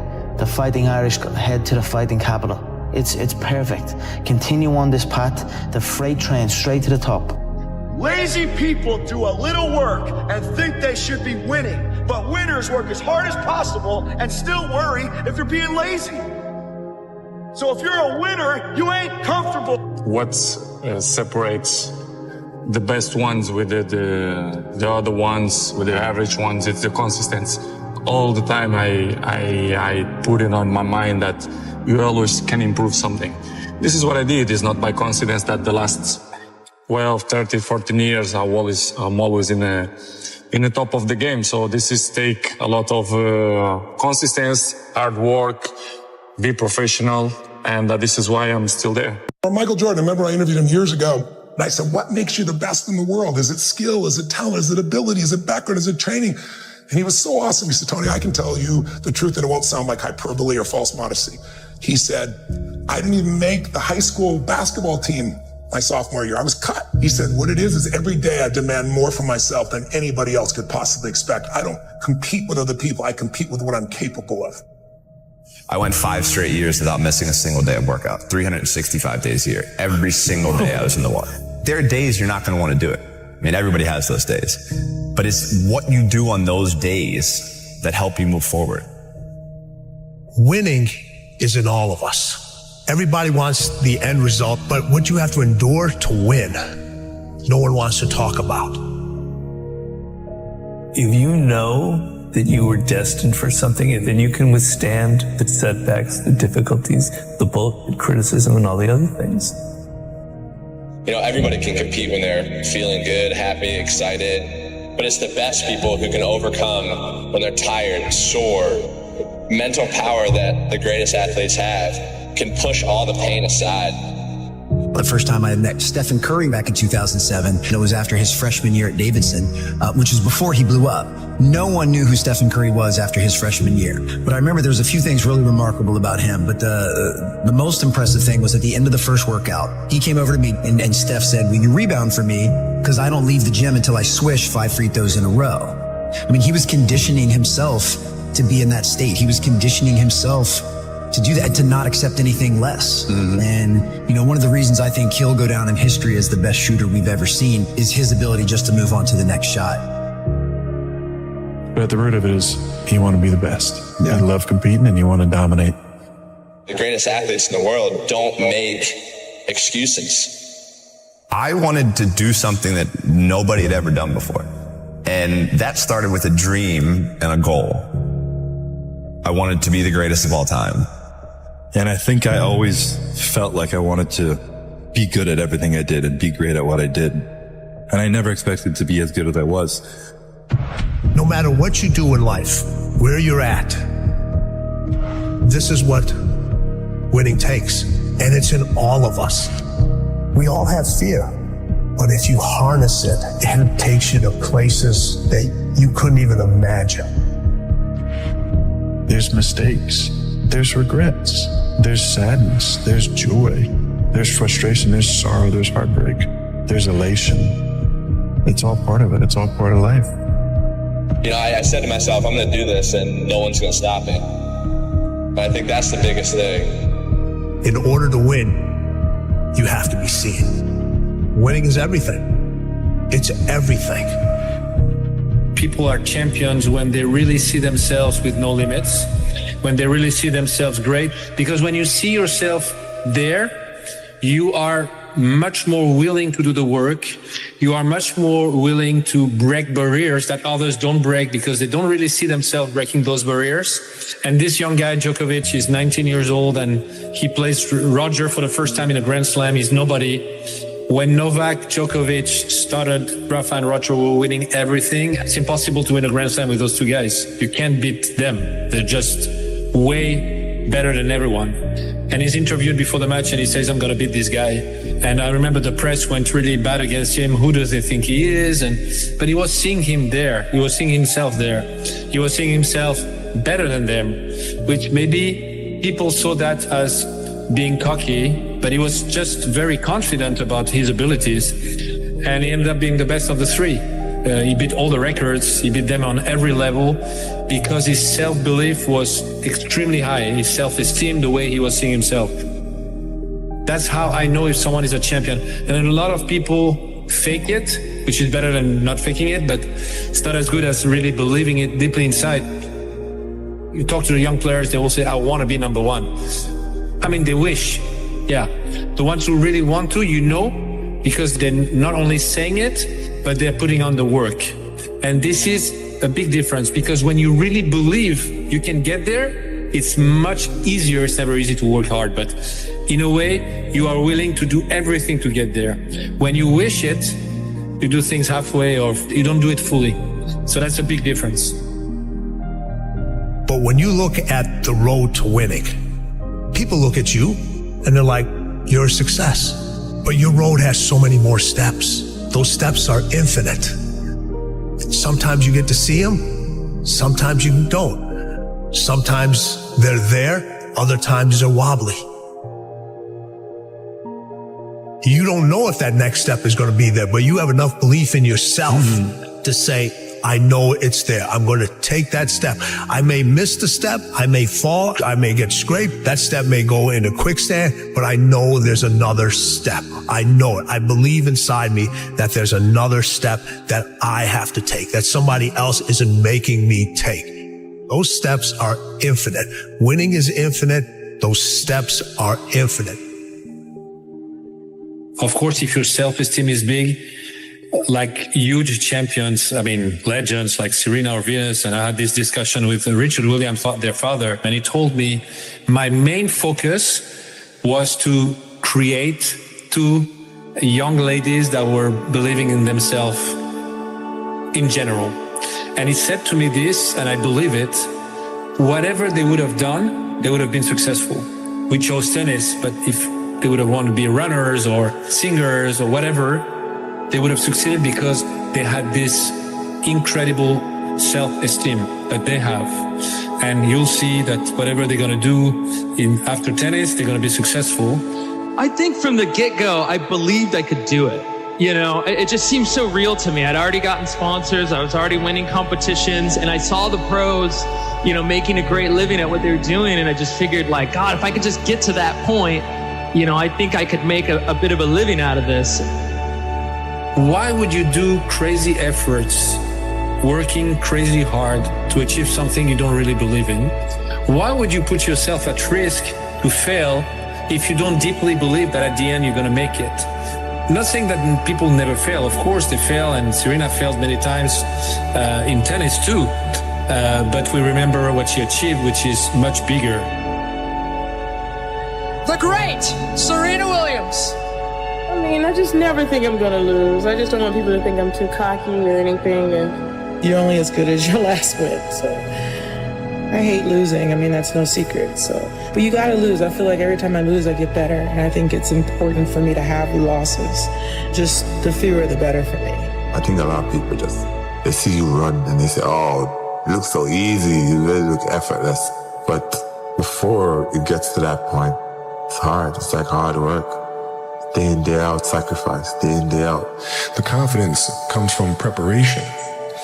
You know, so when the game's on the line, I'm not asking myself to do something that I haven't done thousands of times before. When I'm prepared, I know what I'm capable of doing, I know what I'm comfortable doing, and I know what I'm not comfortable doing.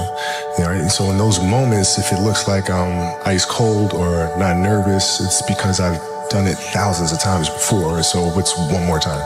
No, I've never been afraid. I mean, obviously, you can't, because you have other things. You have other responsibilities that are taking you away from it. So I already won.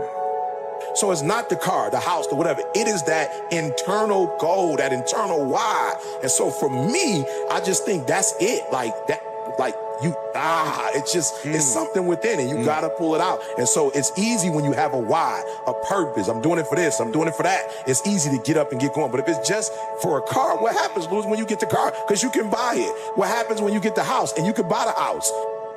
Because I think any person, any human realizes that if you want some kind of a good outcome, you're going to have to work hard for it. My outcomes have been. Embrace the process. You say, Dwayne, what process? Life. Life.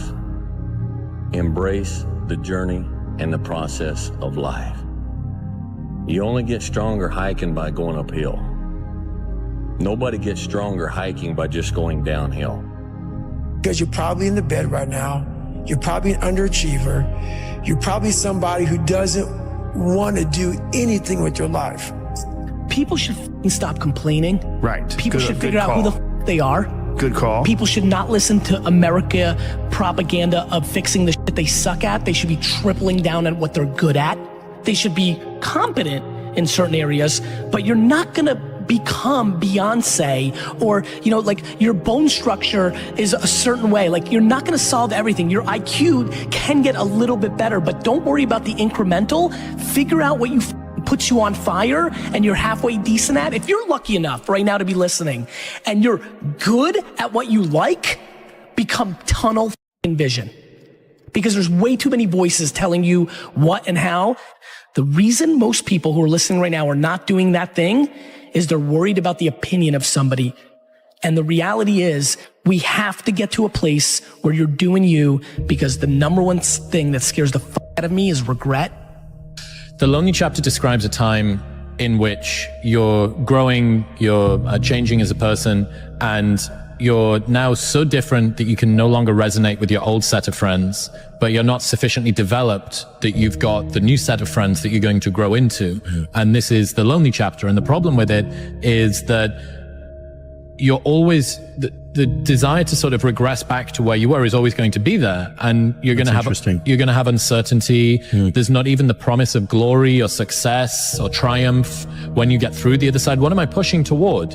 You know, you're telling me that I'm not going to go out on this night out with my friends, which I've done for the last 5 years or 10 years in the town that I grew up in or went to university in or whatever. You're telling me that I'm not going to do that because I'm going to get up and I'm going to meditate or read. Who even knows if meditation works, right? Like, you got all of these questions in your mind and all of your friends and all of the dynamics and the temptations pull you back toward that. It pulls you back toward the old version of life. Just lock on me for 6 months, bro. Please. I really want you to be great. You got me, I got you. We all we got. See what happens. It's so easy to quit, bro. That's what everyone's doing. And we're not trying to be like everybody else. Can't progress in life without progressing. So let me go over your head. You can't progress in the grand scheme of life if you don't progress in your everyday life. If you don't try to take a step to be better, your overall life won't be better. If you put your head down and lock in on the vision, how could you not win? The only thing that's gonna cause you to lose is your mentality. Why I hate being around negative people. Being an asshole is a weak person's idea of strength. Complaining is their connection. Never let yourself be held back by other people's fears. People criticize what they were afraid to do themselves because bold action reminds them of their own inaction. If you're afraid to be criticized, why do you care about the opinions of those who are too timid to do it themselves? If you are the criticizer, does tearing down someone who has the courage you lack make you better? You have a whole life in front of you. You have years to take part in this life and to do stuff, to accomplish stuff, and to enjoy stuff. I think about that. If I was 22 again, and God said, hey, Tom, I'll make you 22 again, okay? Just do something different. Wow. Oh my God. I'd be like a professional golfer this time, even though I can't. I'm lousy at golf. I stink at golf. I would do something that I think in my brain I could never do, which was bodybuilding at one time. I thought I could never do this. It's too insurmountable, it's too crazy, but something in the back of my mind always said, do it, do it, do it, do it. Hey, when you get out of bed, life's standing right there to kick you in the face, man. Could be anything. Could be you get up and you walk downstairs, you got a flat tire and you're late for work and you got this and that. Life is going to throw all kinds of crazy shit at you, right? And you have to be ready for it, and you got to deal with it. You can't curl up into a ball. You can't run away from it. You can't hide. You have to take all this shit head on. So this lonely chapter is a period through which I think everybody needs to squeeze. Anybody that decides to go from a place they are to a place that they want to be is going to have to let go of people who can't go there with them. It's that if you know that there is something that you're meant to do, if you know that there's something that you're meant to change, you will have to let certain groups, friends, routines, places, activities, recreations that you do, you're going to have to let those go. And there is this, the Rocky cutscene lasts for 90 seconds in the movie, but it can last for 5 years in your life. And you have no idea whether or not it's even going to work. And that's the bit that always got to me. The bit that always got to me was I didn't even know if there was going to be any glory on the other side. It's like, you think, well, I'm just stood here doing the thing, but I don't know if it's going to come out on the other side. And I can promise you, anybody that has done anything, moved from any place they were to any place that they want to be, has gone through this lonely chapter. I think you just got to wake up one day and just say, so what? Like, who cares if you don't believe in me? I believe in myself. You don't put too much work to not have this amount of confidence. And if you don't believe in me, it doesn't change my success story. I'm still going to win. But I guess one thing I got to say is, let me know when that hate starts making you money. You may be right that other people did certain things or you got dealt a bad hand. It also doesn't matter, because the only thing that you can't control is obviously the actions that you take. And the only person who's in control of that is you. Nobody is going to understand you, bro. And it's like, I really realized nobody ever believed in me. Like, you have to believe in yourself. If nobody else is gonna understand, then you have to make sure that you understand and that you believe in yourself, because that's where it starts. Control freak is a word people with low standards use to describe people with high standards. You're not a control freak. You just want it done right the first time. You're not anxious. You care. Do not expect mediocre people to support world-class goals.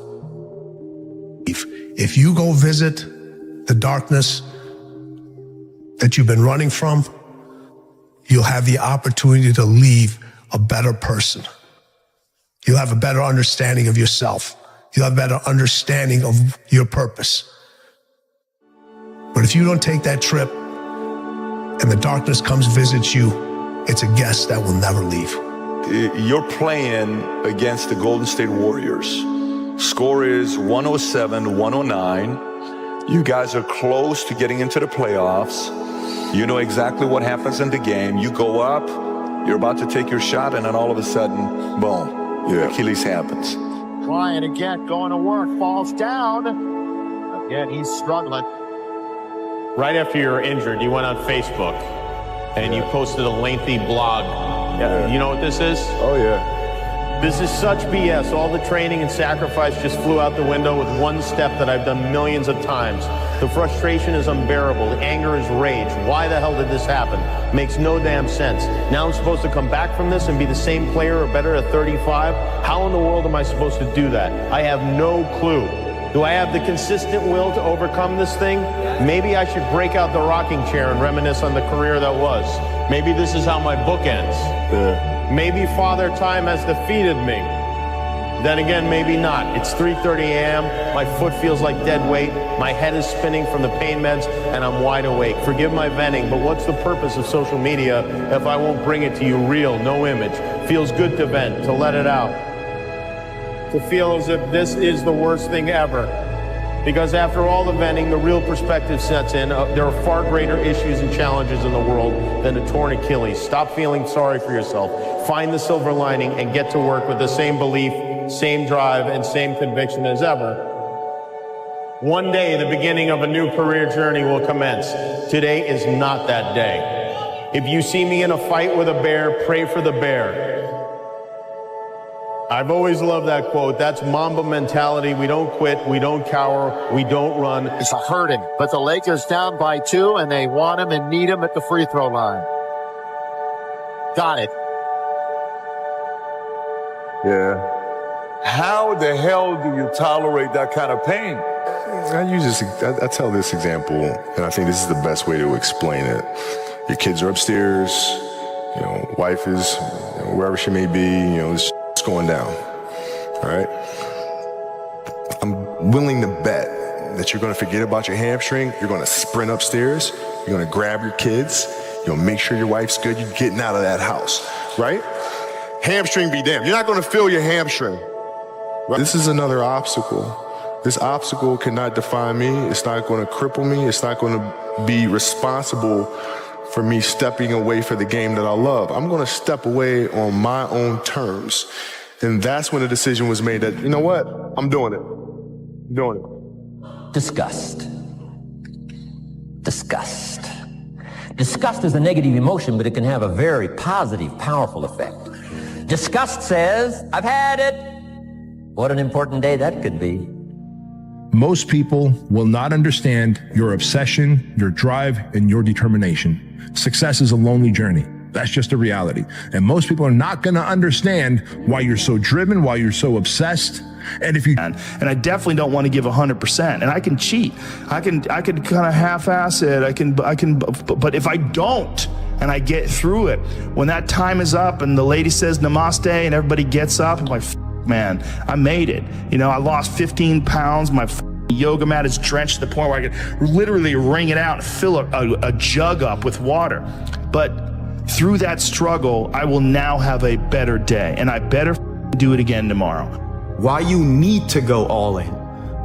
The main reason you need to go all in is because you have nothing to lose, bro. When you think about it, guys, you're already broke, okay? And we know that you're not gonna save yourself rich, okay? And we know that if somebody else is all in and you only have half of your foot in to the water and you're not ready to jump, that guy's gonna beat you every single time. If your job is to try to be the best basketball player you can be, right? To do that, you have to practice, you have to train, right? You want to train as much as you can, as often as you can. So if you get up at 10 in the morning, train at 11, right? 12, say 12, train at 12, train for 2 hours, 12 to 2. You have to let your body recover. So you eat, recover, whatever. You get back out, you train, start training again at 6. Train from 6 to 8, right? And now you go home, you shower, you eat dinner, you go to bed, you wake up, you do it again, right? Those are 2 sessions, right? Now imagine you wake up at 3, you train at 4, you go 4 to 6, come home, breakfast, relax, blah, blah, blah. Now you're back at it again, 9 to 11, right? You relax, and now all of a sudden you're back at it again, 2 to 4, and now you're back at it again, 7 to 9. Look how much more training I have done by simply starting at 4. Right? And so now you do that, and as the years go on, the separation that you have with your competitors and your peers just grows larger and larger and larger and larger and larger. And by year 5 or 6, doesn't matter what kind of work they do in the summer, they're never going to catch up. But I think that's good advice. Don't be a follower, be a student, right? Take advice, but not orders. Take information, but don't let somebody order your life. Make sure what you do is the product of your own conclusion. Make sure what you do is the product of your own conclusion. not to do what someone else says. Take what someone else says, process it, think about it, ponder it. If it makes you wonder, if it makes you think, then it's valuable. Then when you go take action, make sure that the action is not what somebody told you to do. Make sure the action is the product of your own conclusion. The biggest difference between people who win and people who lose is that winners expect to win. Winners are not surprised when they win. Like when I win, I don't overly celebrate because I expected that to be the outcome. Amateurs, when they win, they're surprised and then they over-celebrate. And like I said, when they over-celebrate, they become ineffective because they're taking their eye off the game for way too long, right? I won the week this week. And then they talk about that 1 week for the next 6 weeks. And the next 6 weeks, the guy who expected to win is still going just as hard. So it's an expectation. That's the difference between winners and losers that I think in terms of not so much their self-talk, but just their attitude. You're gonna know what it's gonna be like to make it personal. Because I'm gonna make it personal. Because it's always been personal to me. You identify with this gift. We all got the gift. This is something that we've all been blessed with. At some point, if we listen to that little thing that speaks to us inside, some people call it instinct, some people call it a vibe, some people call it an energy, whatever the fuck you call it. Some people call it a voice.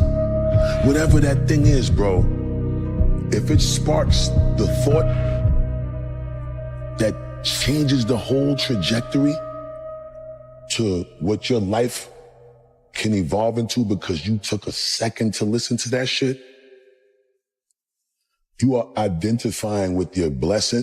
You are identifying. The greatest fear you face is yourself, because we all have dreams, and it's very scary sometimes to accept the dream that you have. And it's scarier still to say, okay, I want that. It's scary because you're afraid that if you put your heart and soul into it and you fail, then how are you going to feel about yourself, right? So being fearless means putting yourself out there and going for it.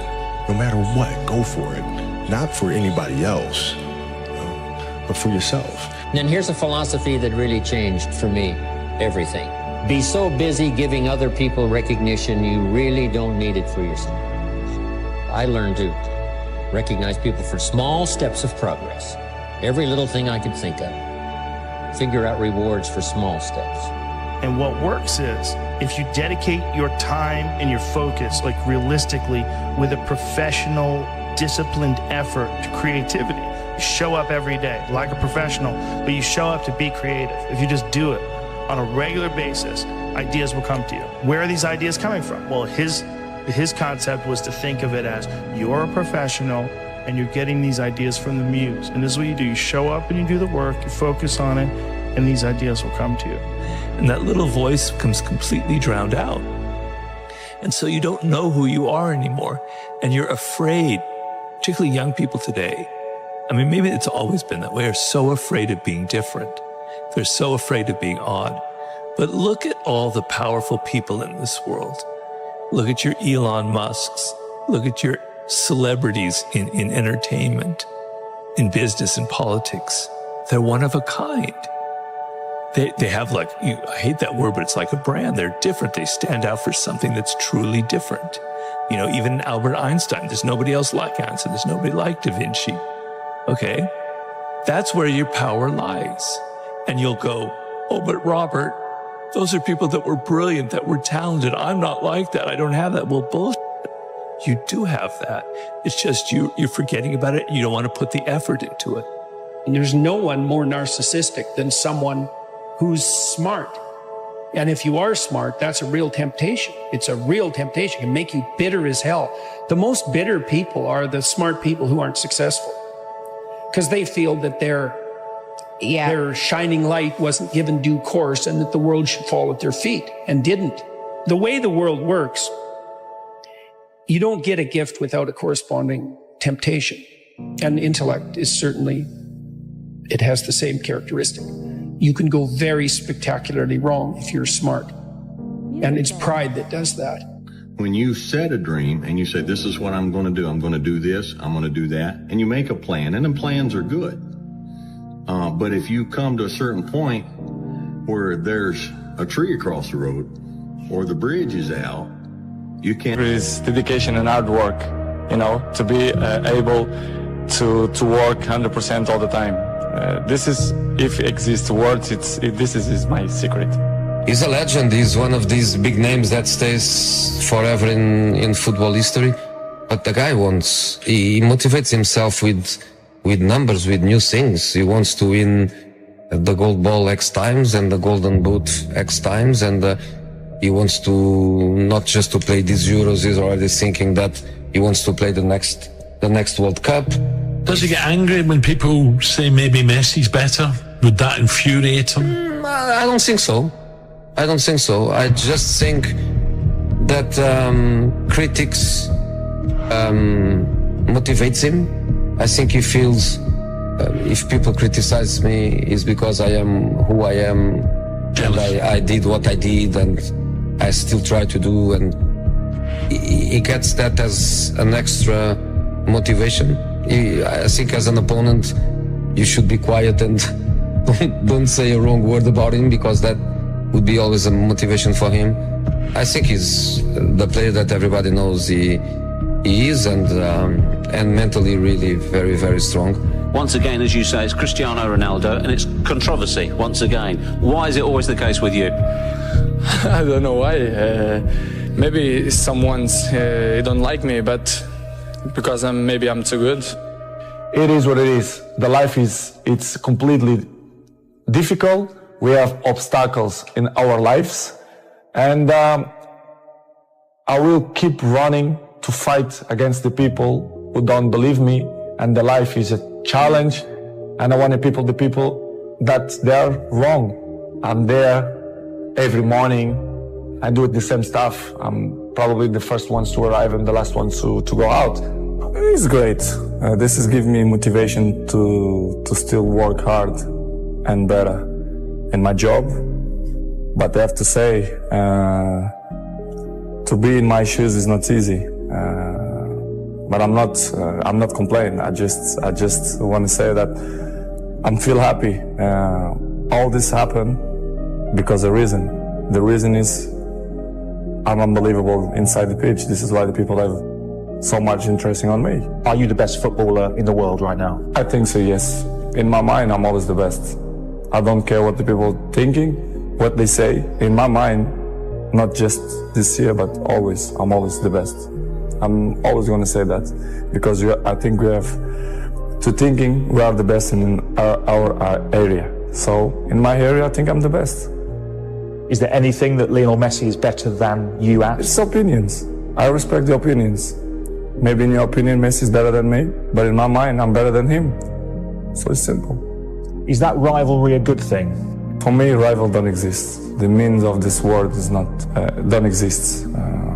Rivals is in a war. This is it. We have rivals. In football, no. It's just a game. I think the numbers, they say everything. I don't need to say, I'm a minister of football, I'm a legend. The numbers say everything. So this is, I'm very comfortable. Cristiano Ronaldo, those two just keep pushing each other on, pushing the boundaries of greatness. Exactly, and would they have been able, that's the question that I always ask myself, would they have been able to do this and keep this up, the relentlessness that they've shown without each other? If they was out on their own, no one else around, would they continue to have done this? That's the question. No, I think they probably do add to the motivation. Yeah, 100%. I think all the great sportsmen in the world have always had that someone else to feed off. And I think this is another great rivalry in football. They don't talk about it. Seems like there's a bit of a respect between them. They don't ever mention each other really, but they're just phenomenal to watch. And that people try and make comparisons of who's better, etc. Just enjoy them, man. How much has Lionel Messi pushed you to become a better player? I'm pushed to myself. I don't need other players to push myself. I just work since I was in sporting, so I push myself all the time to be the best. As I say many times, in my opinion, I'm the best because I think we have to think like that, not just in my job, but you have to think in your job you are the best reporter. And I'm thinking like that. If I'm not thinking like that, I'm not going to be stronger than I think I am. But you also love individual awards. They matter to you. it's part of my sacrifice, my obsession to win, to have success. You know, when I say success, it's I work for that. Talent is not enough. I dedicate myself so much that this is part of me. Records is part of me. I don't follow the records. The records follow me, which is different. Are you addicted to winning? Yes, I am. I'm addicted to the success. Because that's the thing that really drives you. Yes, I think so. And I think it's not something bad. I think it's good. It motivates me. If something not motivated, it's better, to stop. We shared this stage 15 years, me and him. I don't know if it's ever happened in football. The same two guys in the same stage all the time. So it's not easy, as you know. And of course we have a good relationship. We have that battle the last 15 years, which is good. He pushed me and I push him as well. So it's good to be part of history of football. I'm there, and of course he's there as well. When I was at Manchester United, and you think, who was that person who had a massive impact on the club while they were there? And you can't look no further than Cristiano. And you talk about mindset. I don't know a stronger, more determined, obsessed player that I'd share the changing room with, because he was just phenomenal. Why we don't believe that we can do it better? You have to believe, you have to be positive to try to change the things. They only give up to the guys who is weak mentally. This is why I mentioned in the beginning, you have to implant that in your mind, that we are capable to change things. Well, my best works is dedication and hard work. To achieve this kind of things, you need to work hard and, be a great professional, be serious in your job. And this is what I try to do. Been a great debate over the last few years with him and Messi. But I think over the last 6 months, I think he's gone on to another level. I think he's out there on his own. The way he started the World Cup, the way he finished last season. How many times can we say it about him? His improvement, his attitude. And I think a lot of it is not natural ability for Ronaldo. As brilliant as he is, I think it's just sheer hard work, determination, desire, courage. He's got a lot of courage, wants to get in there, he's brave. I've said it before, the guy's a genius. This difference between making it because of talent and making it because of work ethic. You said to me you felt like an enormous percentage of your success has come from work ethic, and that there's sort of an unfair perception maybe of you of just being hyper talented, and that's where all the success comes from. To be honest, I think both have to work in the same time, because talent without work is nothing, and work without talent is nothing too. So I think they both mix up. And of course I have two. I'm not will say that I have more one than the other one, because if you see my whole career for the last 20 years, my level was high, and this is, as you can know, it's really tough. Not only in a football, but in any area. If you are top for 20 years is unbelievable. My biggest motivation is to carry on, to still enjoy, to make people happy, to make my family happy. So for me, I have both talent and work ethic. But the fact is that he has shown that it's not just ability, it is hard work, and he seems to be getting the fruits of all the hard work that he's put in down the years. He looks like somebody who will not put anything that's not going to benefit him inside his body. For example, you arrive home, you had a lunch, you do it a quick nap, and you wake up, you play with your kids, blah, blah, and I have to go to the gym at least 30, 40 minutes, but this will make the difference in the end of the day, you understand? If you not do it that work, you miss one. The next day, it's 2 sessions that you lost. And I know in the end of the day, in the hand, they're gonna make a huge difference. This is why I'm 34 and I look 28. Every year is a challenge for me to be better than last year. So I know it's tough. Last year was amazing. 2 years ago was amazing too. So my job is to continue to work hard and dedicate myself 100% in my job. and win trophies, collective and individual too. He said, let's go and having a lunch after training. Go to his house, he was few people on the table. I look at it, it was just some salad, plain white chicken, no juice, just water. So we have a food, quickly a lunch, and after that, he said, let's go in the garden and play two-touch. I said, Cristiano, we just finished. So we go playing two-touch. After that, let's go for a swim. After that, let's have a sauna, jacuzzi. I was like, Cristiano, why we didn't stay at the training ground? So that's why I say Cristiano deserves everything he got right now. So I'm really happy for him, and he deserves. He deserves because he works so hard and he's a machine. He really beat him in front of everyone, so we screamed, and Cristiano was so angry. He sent his cousin by a tennis table. The gold medal, I'm glad that happened to me. I think that's the best thing that ever happened to me. Because that right there pushed me.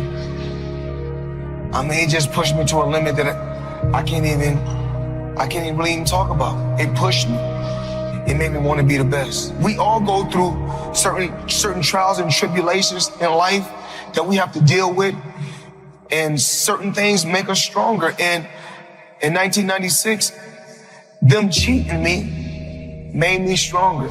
If I had to do it all over again, I say do it the same way. You guys are recession-proof also. Find a way. Find a way. Know what y'all want to do. You can be 30, you can be 40, you can be 50. You still got a chance. You got 24 hours in a day. 8 hours you sleep, right? And most people work a 9 to 5. So 8 hours you working. So we had 16 hours. We got breakfast, lunch, and dinner.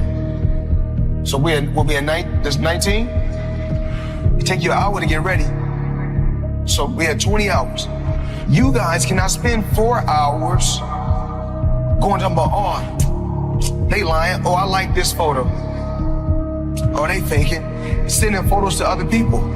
Y'all got to get focused. I'm where I'm at because I'm focused. Tunnel vision. I'm focused on what I got to do. This dream that I had started years and years and years ago. No matter what my dad did, because he done whatever he had to do to give me a finer life, to give me a better life, to give me the best life that he could give me. And everything happens for a reason. Even when my dad was incarcerated and he went away, I still would hear his words in the back of my mind. Continue to work hard. Nothing is gonna come easy. Every day I say to myself, after my last fight, I say, this is nothing but organized, legalized street fight. I'm able to make hundreds of millions doing what I like to do in front of the police. Everyone sees us on All Access, or when I was with HBO 24/7, they see all the flashiness, all the shit talking, the trash talking. I had a game plan. And when I say TBE, it's no disrespect to no legendary champion, because every fighter that's in this room has to feel that he's the best. If not, you in the wrong sport. If somebody right now in here hit the lottery, the first thing they're gonna say is give it all to me, because they don't know no better. Because rich and wealth is two different things. When you're rich for a short period of time. Rich is short term. Wealth is long term. You can have 100 million, but if you don't got no game plan, it's gonna be gone. Being around certain individuals, like even being around my billionaire buddies, every time I got around my billionaire buddies, I was more like, it's cool to come over your house, but I need a house like this. Yeah. It's cool to ride on your yacht, but I need a yacht like this. Yeah. It's cool to ride on your jet, but I want a jet like this. And I'll say, no, I don't want to ride on yours. You show me how to get it. You can't be my friend if you can't show me how to get it. Because once they show me how to get it, then I can install it in my children. So it's about wealth. I'm no longer rich, I'm wealthy. Well, most people probably have $1 million if their money management skills is right. You know what I'm saying? But they They spending the money fast as they get it. You get a couple $100,000, you go buy a $100,000 watch. It's easier to make the money. It's harder to save. You know what's crazy is because coming from where I'm from, we thought all we needed was $1 million. We just wanted to become a millionaire. That means 1 million. Until you get it and you realize it ain't enough. We're living in a generation and a time where like people think it's only cool to be a boss. You know what I'm saying? And that it's uncool to be an equal partner with somebody. I just think boss a 4-letter word. Like, what does it mean outside of the action? If you're not doing boss shit, why you want to be a boss? Do you even know what being a good soldier is? Because some people, again, they offended by the idea of being a soldier, not me. You know what I'm saying? Like, I can step into soldier role and back into boss role at any moment. I play every role. You know, I heard a quote one time from Vincent van Gogh that really rang true. He said, he has dedicated his life to his art, and he has lost his mind in the process. When I sat and I thought about that, it sounded very familiar. I have given every single thing, every ounce of my life to this craft, to perfecting my craft, and I continue to do so. And in the process, I have lost my mind to regular society, to people who wake up at 9 a.m., who clock out at 5 p.m. They would look at me and say, I've lost my mind, but me, I have found it almost. My name is Conor McGregor. I'm a professional MMA fighter.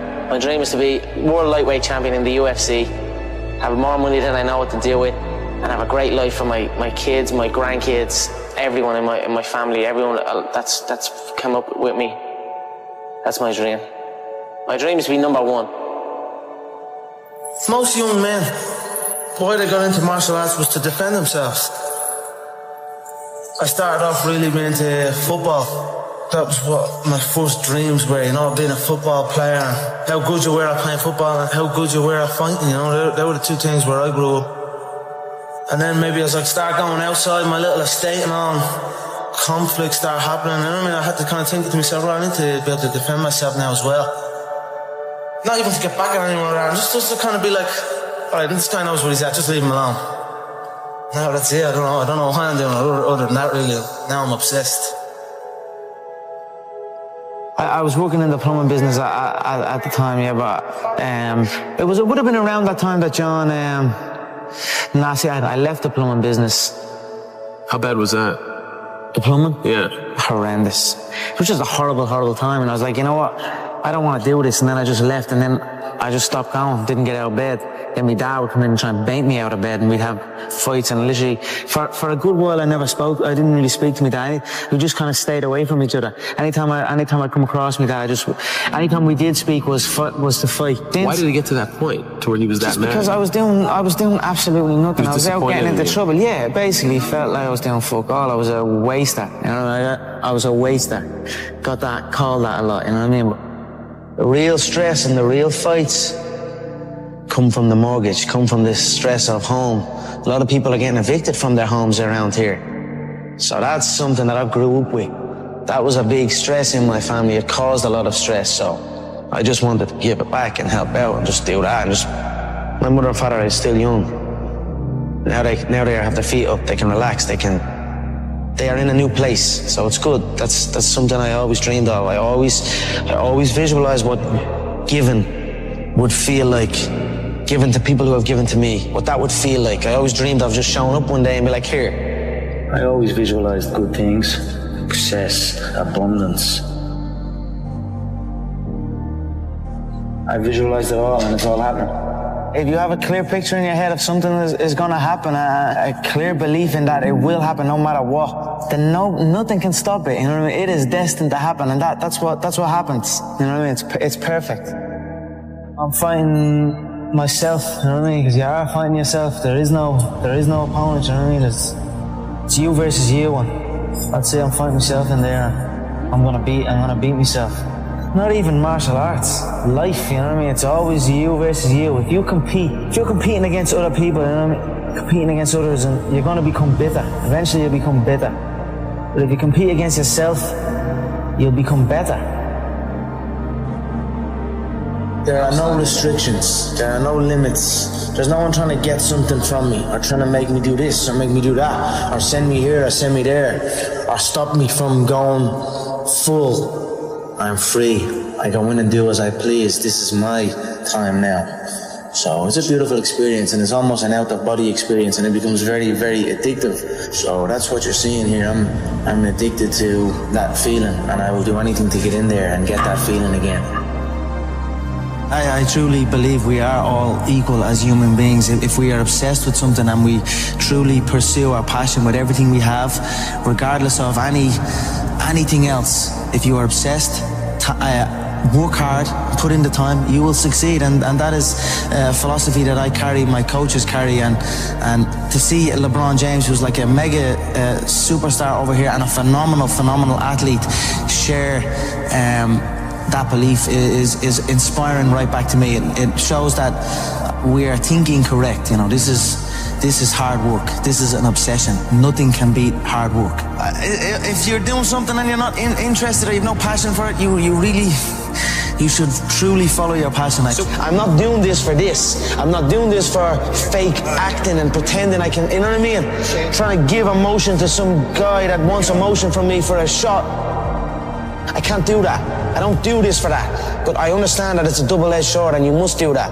I do it for the competition, to step foot inside that octagon. I have that feeling of freedom. So that is why I say I don't feel pressure in there. I do not. I feel free in there.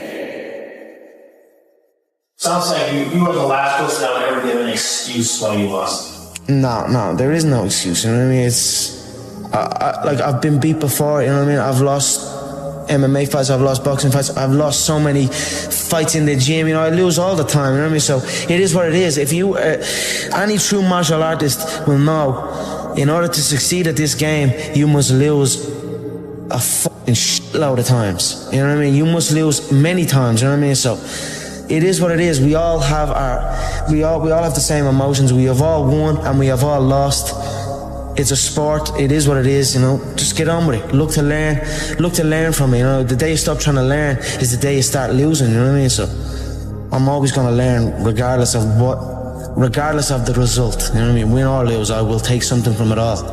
And you know the way people say you learn more from your losses and things like that. That is true. You learn a lot from your losses, but as well as that, you learn from your wins. People can say, let's say you beat a guy, and you're at the beating that guy. You're a winner now. You know what I mean? You're a winner. So now I get to take the foot off the pedal. I don't need to learn so much. I'm at the beating this guy. I'm a winner. You know what I mean? That's gonna stop you. That can take over people, especially in this game, when you're signed to the UFC and there's all media things going on and there's people looking for pictures and shit. That can take over. That can make you feel like you're bigger than you are. You know what I mean? That happens to guys. You ever see guys that I see guys all the time coming in that are around this company since day one. Their performances just stay the same. They stagnate. Their performances stagnate.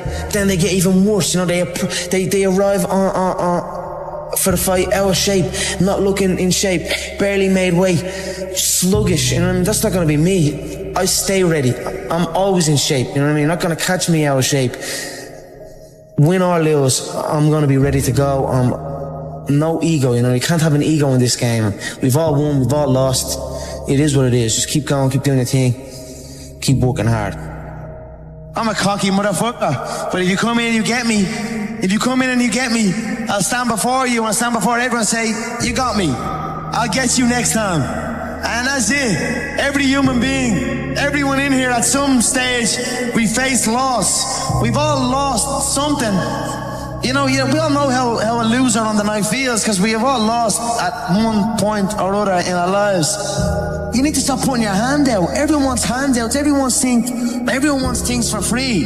Or everyone, you know what I'm saying? You've got to put in the work. You've got to grind. You've got to go through the struggle. And you've got to get it. If you deserve it, go get it. You know, don't complain. Don't cry. Get the fucking work and go get it. I've been listening to laughter all my career. I've been listening to them laugh my whole career. They've been laughing. What? An Irishman win a Cage Warriors world title? Hell no. You serious? An Irishman? An Irishman win a fight in the UFC? Hell no. Laughs all around. Okay, you gotta win. Now he wants to win a world title? Hell no, he's all talk, he's all hype, he's a joke. Laughter all around at the Joker. Then the Joker goes and wins the world title. Now he wants to win a second world title. More laughter. Listen, the sound of laughter and the sound of doubt motivates me. So I'm enjoying that. I seek that. I don't feel no doubt. I don't feel that going and fighting any of these other UFC bums right now. They need to rise up. Right now they're down there. I've got this situation where people are truly doubting me like they doubted me at the very, very beginning. And that's motivating for me. That's what's going to drive me to the gym when I need to go to the gym and to put in that work to get that win. Stripping that all back to start your career, a man with a dream, you know, training in the gym day in, day out. If somebody said to you, you'll have or you'll be as successful as you are now, what would you had said back then? I believe you. That's what I would have said. Because I did believe. Yes. I believed in it. I had very few people who told me that. I had a small group of people that would tell me something like that. Other than that, it was just me telling myself. Yep. So if someone came up to me and told me that all the way back then, I'd say you're right. I was a waster. Got that, called that a lot, you know what I mean? But like, and then when I start getting that focus and realize, no, I'm gonna make this happen. And then now that has happened, I'm making it happen. It's depressing times for a lot of people in Ireland. There's a lot of bad stuff going on in the country. A lot of people are struggling. Everybody's struggling. But now since them seeing me chase this dream, it's giving them an energy and I see a new lease of life in them. And that alone spurs me on even more. So it's all just a perfect storm that's happening for me. And that is why I have this tunnel vision, and that is why I'm willing to kill every single man in my path and get that belt, you know what I mean? To secure the future, from my family's future, you know what I mean? That's what I'm doing it for. Or I'm doing it because for the love of movement, and I'm also doing it to secure because I recognize that it will secure my family's future. So why not take full advantage? Something that I love can actually secure my family's future and make us live a good life for the rest of our days, you know what I mean? And it's not work. I don't work, I live. You know what I mean? I don't have a job, I just have a life. No matter what was going on, some deep situations, I always had the belief that I was gonna get here. I was gonna get to the UFC. I was gonna because I just knew I was different. I know I'm different than these people. I'm enjoying the fruits of my hard work. Nobody works harder than me inside the octagon, outside the octagon. I am a workhorse, so I'm going to enjoy the benefits of this life. I'm going to get myself a big mansion in Las Vegas. I'm going to get the soft top cars. I'm going to bring my whole team out. I'm going to spoil them and give them this life. We're eating good, we're living good. It's human nature. Some people will sit and take positivity from that. They will look at that and take inspiration and inspire. It will inspire them to go and push for that. Others will shell up and critique it and be negative towards it. But one thing is sure, those people will stay where they are. The people who take inspiration from it will rise up and also one day experience that life. So this is human nature. Some go one way, some go the other way. But I am enjoying my money, my hard-earned money that I have dedicated my life to. I can be a product of my environment, you know what I mean? If I'm in with the wrong crowd, I just kind of become wherever, you know what I mean? So that's why I like to be isolated. And that's why this has helped me coming out here and being locked in an apartment on my own, building back up my leg, going from rehab to home, because there was no outsiders. It was isolation, it was visualization, it was motivation, and it was dedication. There was nothing else going on in my life, you know what I mean? To get to the pinnacle, it needs to be like that. It needs to be no outsiders. It needs to be, you need to have your team and your focus, and that's it. I don't need friends that aren't involved in this game or that aren't on the same path, you know what I mean? Because it doesn't make sense. I know nobody can tell me that I move the same as any of these guys, because I don't move the same. I move differently. I move unique, and I know I move unique. Not only that, I speak unique. I act unique. I'm just different than these people. You know what I mean? So I dress unique. I dress unique. Whatever. I just feel different to these, on another level, on another playing field than any of them before me. That's why I know I have no doubt in my mind that I'm the great, that I will be the greatest of all time. But in my head already, I am better than everybody, and I know, you know, there's a lot of hate come from people, you know. But I know, and I will prove. You give me time, and I will prove it to everybody. When you're chasing your dream, and when you're working hard, chasing something you love, and completely dedicated, it just happens. You can't really notice it. You know, even still to this day, I'm in an amazing position in my life, but I'm still working like I'm not. I'm still working like I'm not in this position. Absolutely. I'm still working like none of this is even. It's just something I love to do, and I just keep pushing. I keep working hard. I can't pinpoint an exact moment for you, but if anything, I always felt like it was happening way back then, and now it is happening, but now I almost feel like it's not happening. You know what I mean? And I want to push to something else. Absolutely. I'm always striving to push forward. No, I don't like thinking too far ahead. People set like goals, long distance goals, and that's too much for me. I already feel like I'm living it, and then I just carry on doing that. You know, carry on day by day, already living the final goal, the goal of being the world champion. I already carry myself like I'm a world champion. I already speak like I'm a world champion, and that's it. I just carry on day by day. So I'll take it as it comes. You know, hard work pays. I put in a hell of a lot of work all throughout this build-up in the fight. I pumped out more content than anybody, more content than Fox, more content than ESPN, more content than BT Sport, more content than everybody on the Mag Live on my own channels. You know what I mean? I'm a fucking workhorse from all angles, not just in the gym, but I'm building this media empire now myself, and we pumped out the content. I'm very proud of how it went. We consistently, daily movies I was releasing, you know, from like a month ago, every single day. You know what I mean? Nobody's doing that. So I'm very proud of it, and I'm very, like, the work pays, hard work pays, and I put in the work, and that's why I'm sitting at the top. I put it all on the line. I show up, I perform, and I get the results from that. So what do you think they'll say about you in 50 years? You know, I'm not quite sure what they'll say about me. They'll probably just say I'm a young kid who showed up when he said he was going to show up. And that's it. I cannot control what people say about me now or in the future. But I certainly know what I am doing, and the stuff that I have done and achieved will live on long after I am gone. I don't think there's a fighter that in the UFC's history that has done what I have done in the space that I have done it. And Saturday night, when I go out there and put the ego away in the first round, I'll prove my worth. He can do it, you know, you never know, but he's not gonna be that easy the way he's been talking. So this is why I call him a clown, you know, so you guys can see everything there. So everybody have a mouth, everybody talk whatever they want. Pressure is an illusion, you know, but I want that illusion of pressure, you know. I heap more on, give me more pressure. So when I put this guy away and make it look easy, which I will do, people will say, how did he do that? You know, let's skip the queue. Let's jump this guy ahead of the queue and put him straight in for a title shot. Saturday night, they're going to see you're going to see a true #1 contender here on Saturday night. No, honestly, I said I was going to put him away in the first round. I put him away in the first round. It would have to be something special to come over here in my hometown and take this away from me. There's not a man alive that can come on this soil and beat me. So, Dustin thinks it's all talk. But when he wakes up with his nose plastered on the other side of his face, he's gonna know it's not all talk. I'm gonna crack him with a jab, and he's gonna wobble, and I'm gonna put him away early. It's gonna be a first round KO, mark my words.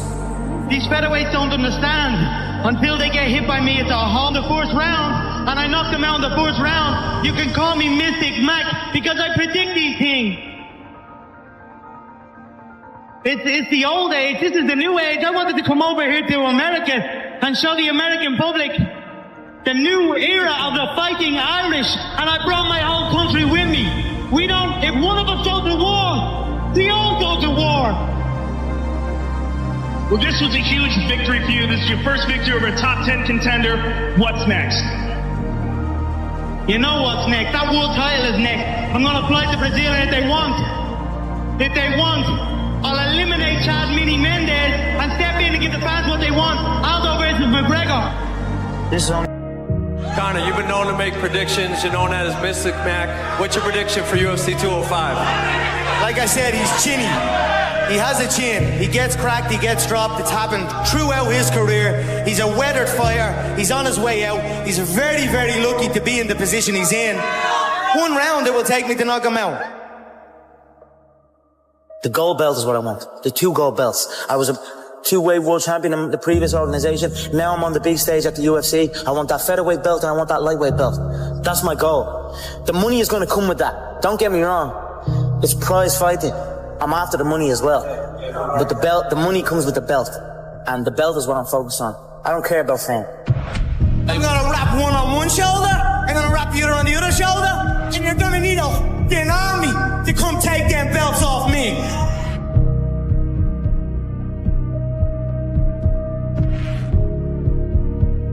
But I'm sure everybody here would appreciate the Mystic Mac prediction of how exactly you get this thing done. It's hard not to respect Donald right now at this stage, and he has my respect. And although there will be blood spilled, it will not be bad blood. And for the Mystic Mac prediction, it will be a KO. Let's test the overall mysticism of Mystic Mac, of the notorious Conor McGregor. You said under 60 seconds for Dustin Poirier. What is the strike that most often puts Dustin Poirier away in your mind?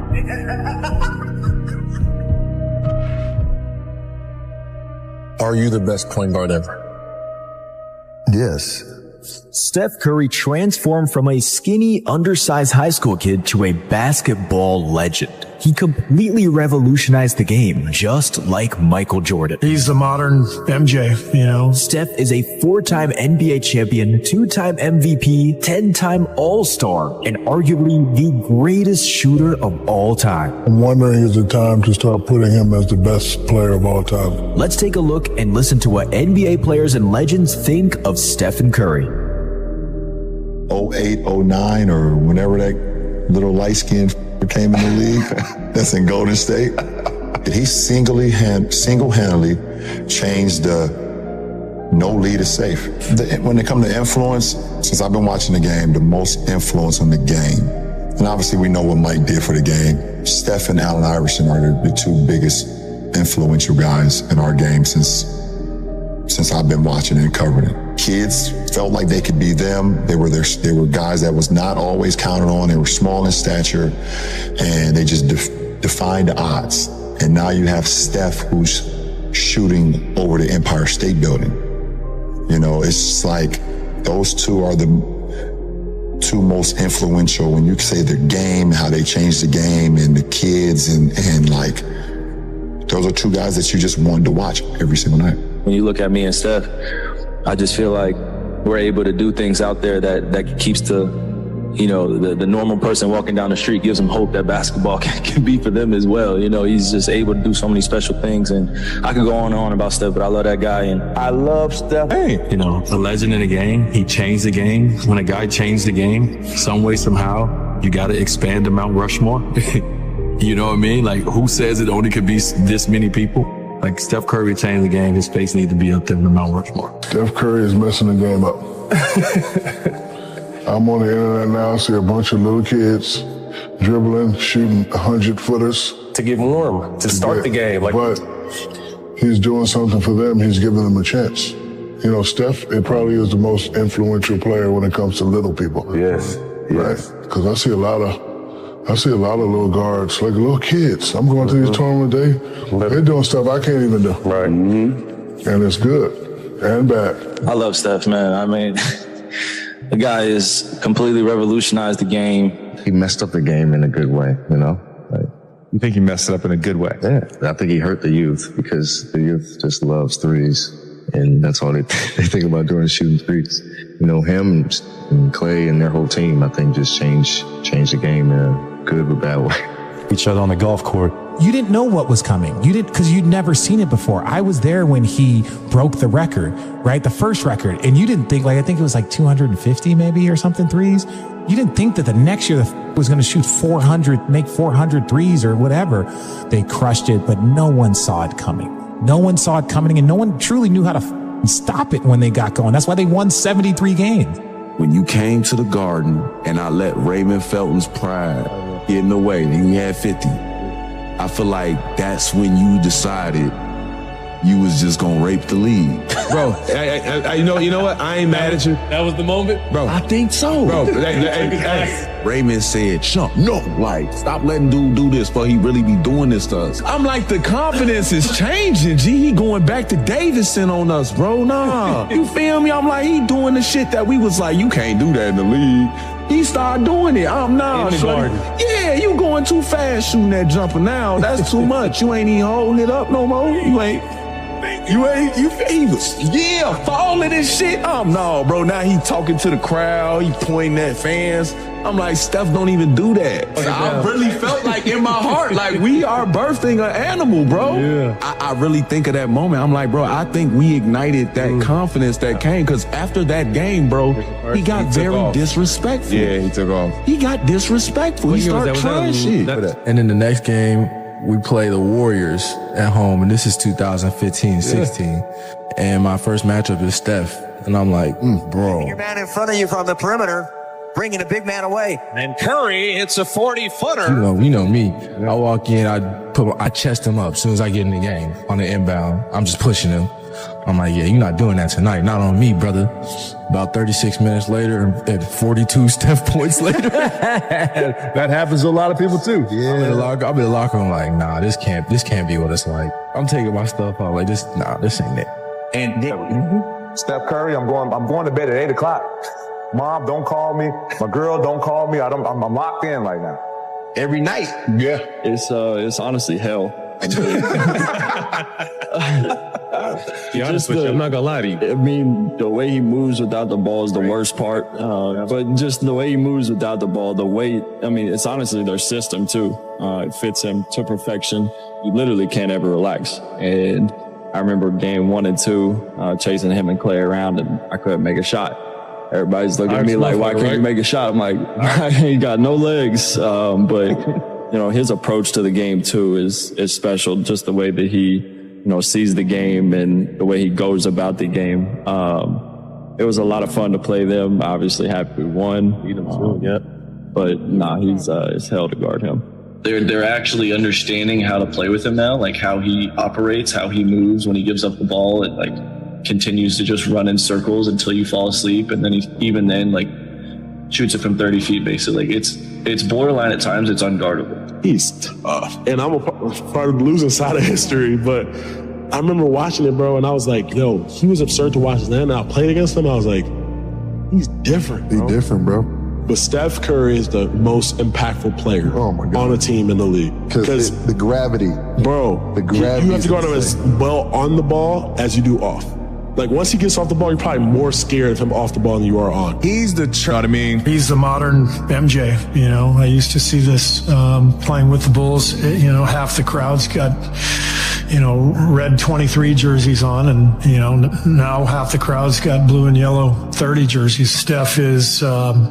he transcends the game. He elicits an emotion from people. I think because he's so awe-inspiring with his play that no matter where we go, there are people who are cheering for him and can't wait to see him perform because we've never seen anything like him. Michael did everything in the Air Jordan.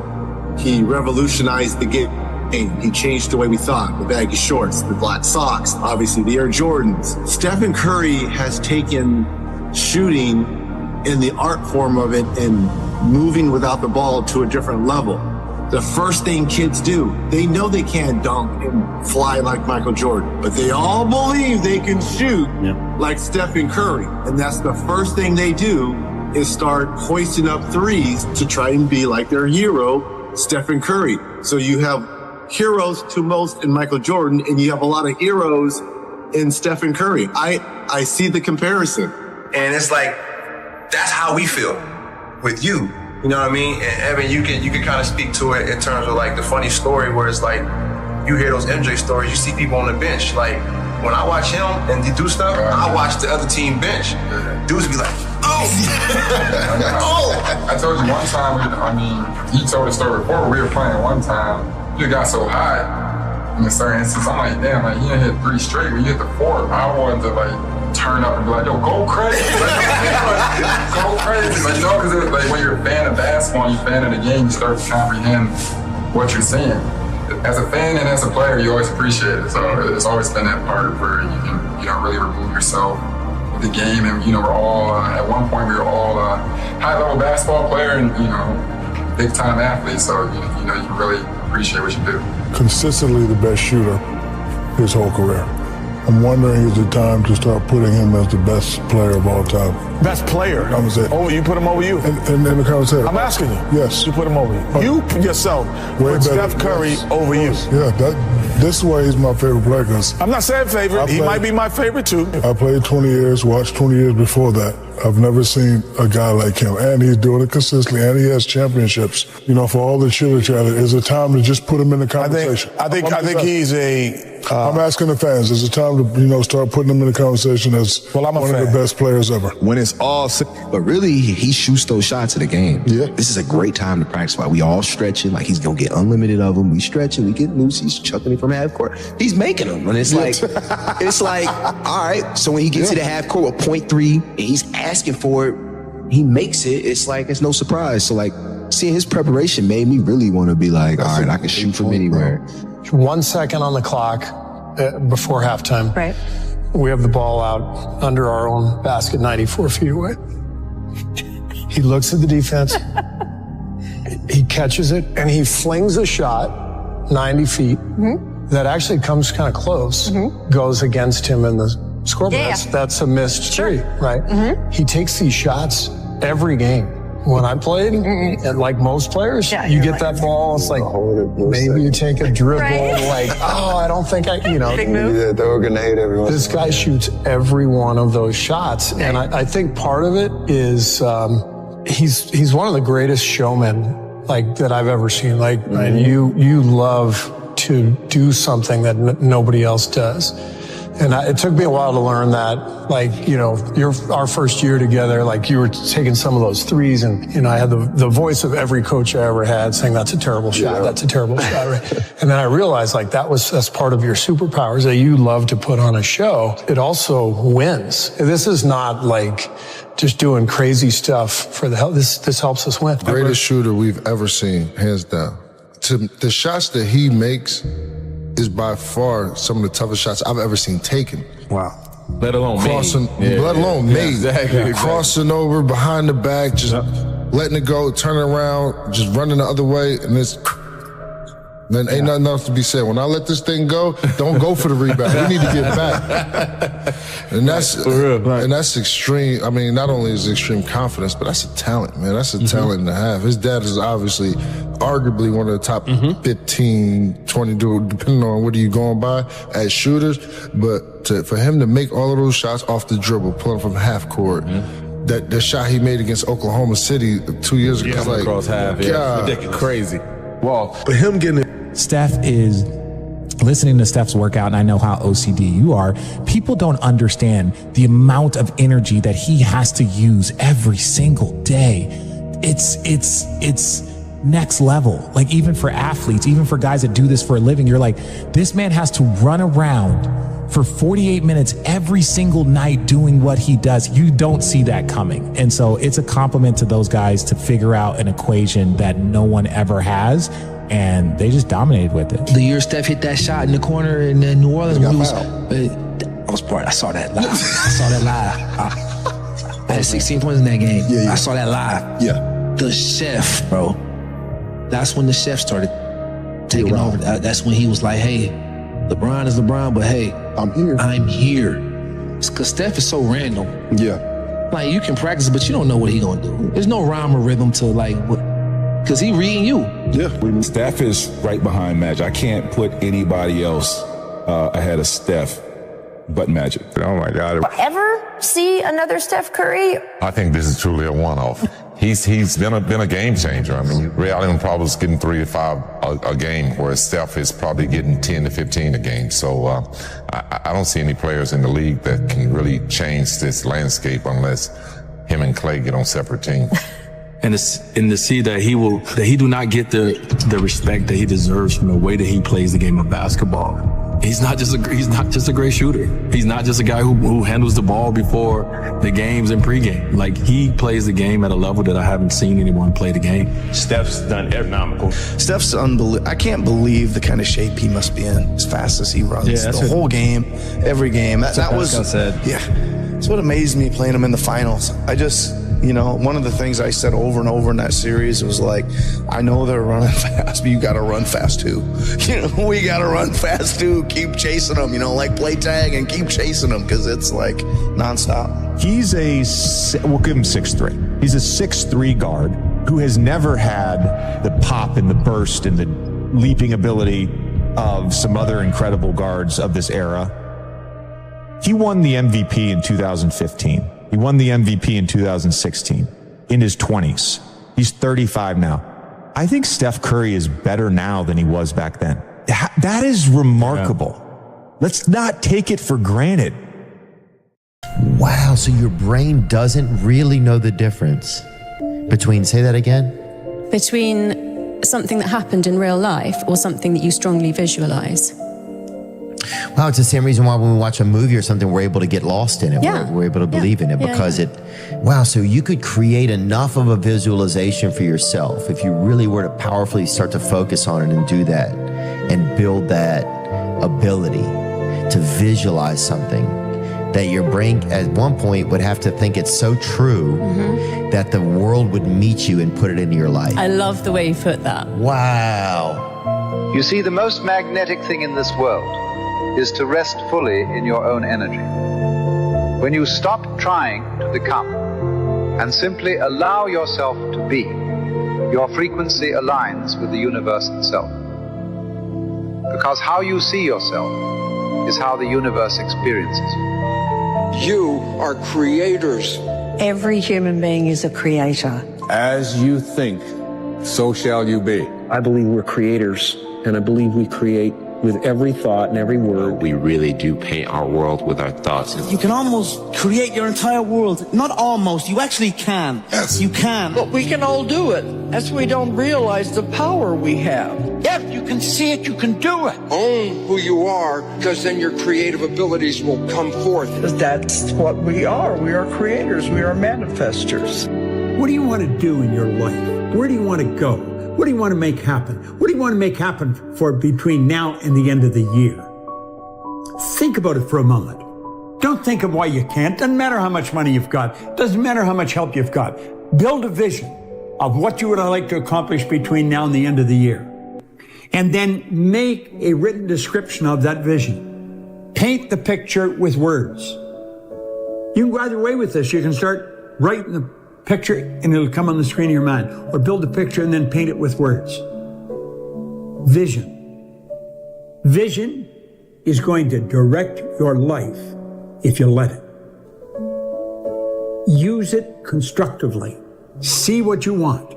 Don't spend any time thinking of what you don't want. When you get a picture in here, make it big, make it beautiful. You'll be glad you did. The only thing you need to know to understand the deepest metaphysical secrets is this: that for every outside, there is an inside, and for every inside, there is an outside. And although they are different, they go together. You can only attract according to the frequency that you're operating on. Attraction is a secondary law. The primary law is the law of vibration. That's a primary law of the universe. The law of vibration decrees everything moves, nothing rests. Well, when you think, you put you onto a frequency. You can only attract what's on that frequency. You think about a person a lot. Just concentrate on that person will phone you, or you'll bump into them on the street. The law of attraction takes over. You can attract to you what you're in harmony with. But when you set goals, you got to see yourself already there. That's called a mindset. They set their mind on the frequency that they have to be in to attract what they have to attract. And that's how the goal moves into form. The only problem is you don't have it on a physical plane yet, but it will manifest in time. The perfect man employs his mind as a mirror. It grasps nothing, it refuses nothing, it receives but does not keep. And another poem says of wild geese flying over a lake. The wild geese do not intend to cast their reflection, and the water has no mind to retain their image. but to have no hang-up. That is to say, to be able to drift like a cloud and flow like water.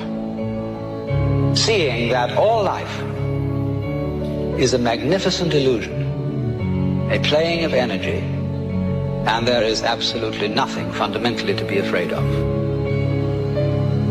Every morning when you wake up, visualize and feel exactly what it is that you want in life. You don't have to worry about how it happens. You just have to focus all of your energy on feeling as if it already happened. And if you can do that, then the right circumstances, the right people, the right opportunities will show up to get you the vision that you have for your life. Because in truth, it really isn't the universe. It is you in verse. In other words, it's everything that you think and feel inside of yourself about life is what you are calling in to your reality. You're the one creating your reality. You know why most people never manifest what they want? Because they're waiting, as if the universe owes them something just for wanting it. But the universe doesn't respond to waiting. It responds to movement. You see, manifestation is a dance, and it takes two to tango. The moment you begin, the universe begins with you, not before.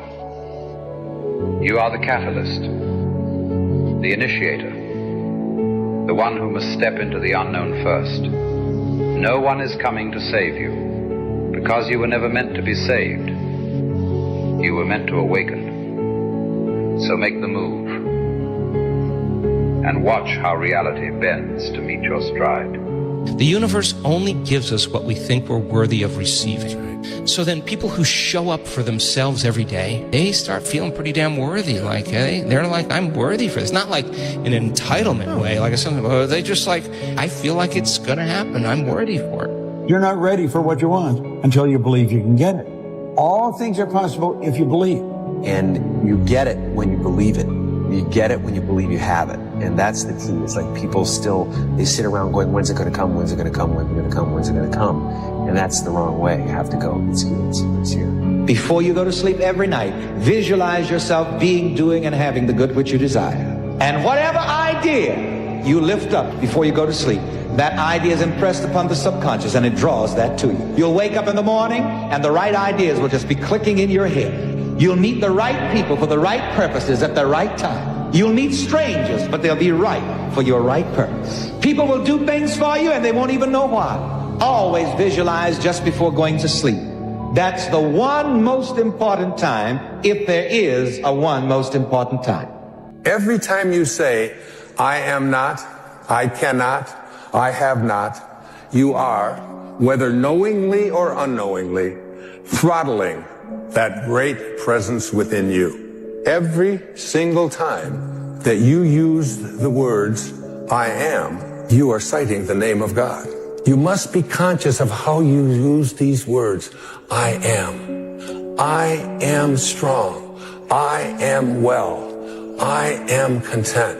Putting the words I am in front of something into your mind and imagination is a very powerful way to attract into your life. Well, gratitude is one of the most strongest forms of power in attracting good things. You know, if you truly feel grateful for the things in your life, I always felt grateful for even the small things. I always used to celebrate the small things. Now I might be celebrating the bigger things, but I always celebrate every little good thing that would happen to me in my life. Even before I had any kind of money or any of that, I would celebrate and I would feel grateful for it, and it just gave me more. The law of attraction says this. It says that whatever you think about, focus on, fantasize about, worry about, talk about, attend to, watch on TV, listen to on the radio, you're going to create more of in your life, especially those things you feel intense feelings about. So when you're talking about how bad it is and you're not feeling good about it, and you're really upset about it, and you're down in the bar, talking about how terrible life is, what I call the Ain't It Awful Club. You know, people go there after work to the End It Awful Club and complain about how miserable their life is. And when you do that, what happens is you actually create more of that because you're sending out a vibration. And that vibration is your thoughts and your feelings that are the result of those thoughts. And so we have to become conscious of our thoughts. We have to become conscious of our feelings. We have to become deliberate thinkers, deliberate creators. If a person would sit down and let their body relax, totally relax, okay, and then start to visualize in their mind, see themselves the way they want to see themselves. See how you'd like to live your life. See yourself living it that way. Take that picture and describe it. Write it out in the present tense. I am so happy now that I see myself, and write it out. Start to read it and read it and read it and read it every day. Carry it around and keep reading it. The one point that all the great teachers all down through history have all agreed on, they've been in complete unanimous agreement on it, we become what we think about. A lot of people will laugh at this and say, that doesn't make any sense. Now, it may be fantasy at first, it might even appear to us as being a lie. But if you read it often enough, you'll start to believe it. So our thoughts control our actions? Our thoughts control our feelings. Okay. Our feelings control our actions. When you see things get bad and they say it must be God's will, that's an expression of ignorance. God's will is always for expansion and fuller expression. Greater ways, greater things. That is God's will for you, for me, for everyone else. Never for hard times. Abundance is our birthright. We've been conned, folks.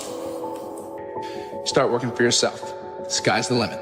What is the one thing that people who made $1 million that they did that I guarantee you are not doing? It is called work. They worked 12 to 14 to 16 hours a day, 7 days a week on making money. They had an obsession with making money. That's all they thought about. They had singular focus. They had singleness of purpose. And I guarantee you don't do that because you want to live a balanced life. Well, I'm sorry, but people who succeed in life don't live a balanced life. It is a fantasy. It is a myth. If you say I want to live a balanced life and make millions, welcome to Fantasy Island. Is there any better feeling than being locked in? No. Like when you are locked in and you are, you're taking, and you're in a rhythm and you every day you're knocking it down, you never miss a step. Like you go to bed feeling great, you wake up feeling inspired, you go in the gym with energy, right? Like that's the best way to live it. But I promise you though, you have so much potential. If you literally just took it and put it in one place, you could literally change your life. Truly believe that if you put your 100% effort into something, then you can't lose. God knows if you deserve the results, and if you truly try, you truly commit yourself 100% to something, I don't see how you can fail it. But I don't think you can. That I completely refuse. You can't fail at it. You said you were going to do it this year, but you didn't. So what's going to be different about this year? What kind of person are you going to actually become in order to achieve what the you want to achieve? It is easier to make money than ever before.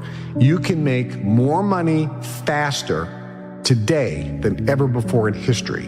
Why aren't more people making money? Wealthy people show initiative. Broke people don't. The faster you are, the more money you will make. Your bank account is actually a reflection of how fast you move. I was sitting with one of my mentors, Bill Perkins. I asked him, Bill, you're worth a lot of money. You've made hundreds of millions of dollars. Why do you think you've been so successful? And he kind of looked at me and he thought for a second. And he said, I move really fast. By the time somebody else has thought about an idea, taken it to investment committee, I've already started, made 3 mistakes, and found a better way. Now y'all look money hungry, and that's good. Anybody tells you money is the root of all evil doesn't have any. A broke person thinks that there's a limit to opportunity and a limit to the amount of money out there, that there's a finite resource of money. They think, I just don't have opportunities. I've missed the opportunities. there's this limiting belief around money that poor or broke people have. Rich people, on the other hand, understand this, that money is a renewable resource, which means if they lose all their money today, it's no problem. They can create more. Do you understand this? Do you think that you can create as much money as you want? You don't, do you? Working jobs we hate so we can buy shit we don't need. When you really want something, just in my life experience and seeing other people, seeing myself, seeing other people that like made stuff happen, it's like, man, when you really want something, you're gonna find a way, ultimately. Every single day is about winning that battle against yourself. And it might not be today or next year or 5 years or 10 years, but this thing takes priority and precedent over all other things. You have to want it. You have to want to be better. When you realize you have to make this shit work or you're falling on your face, it's a different kind of grind, a different kind of mentality, a different kind of person, a different side of you that you've never seen before that comes out when you go all in. Everybody has the desire to do something, but they don't have they don't know how to really complete the process of dedicating themselves and having the discipline to do it.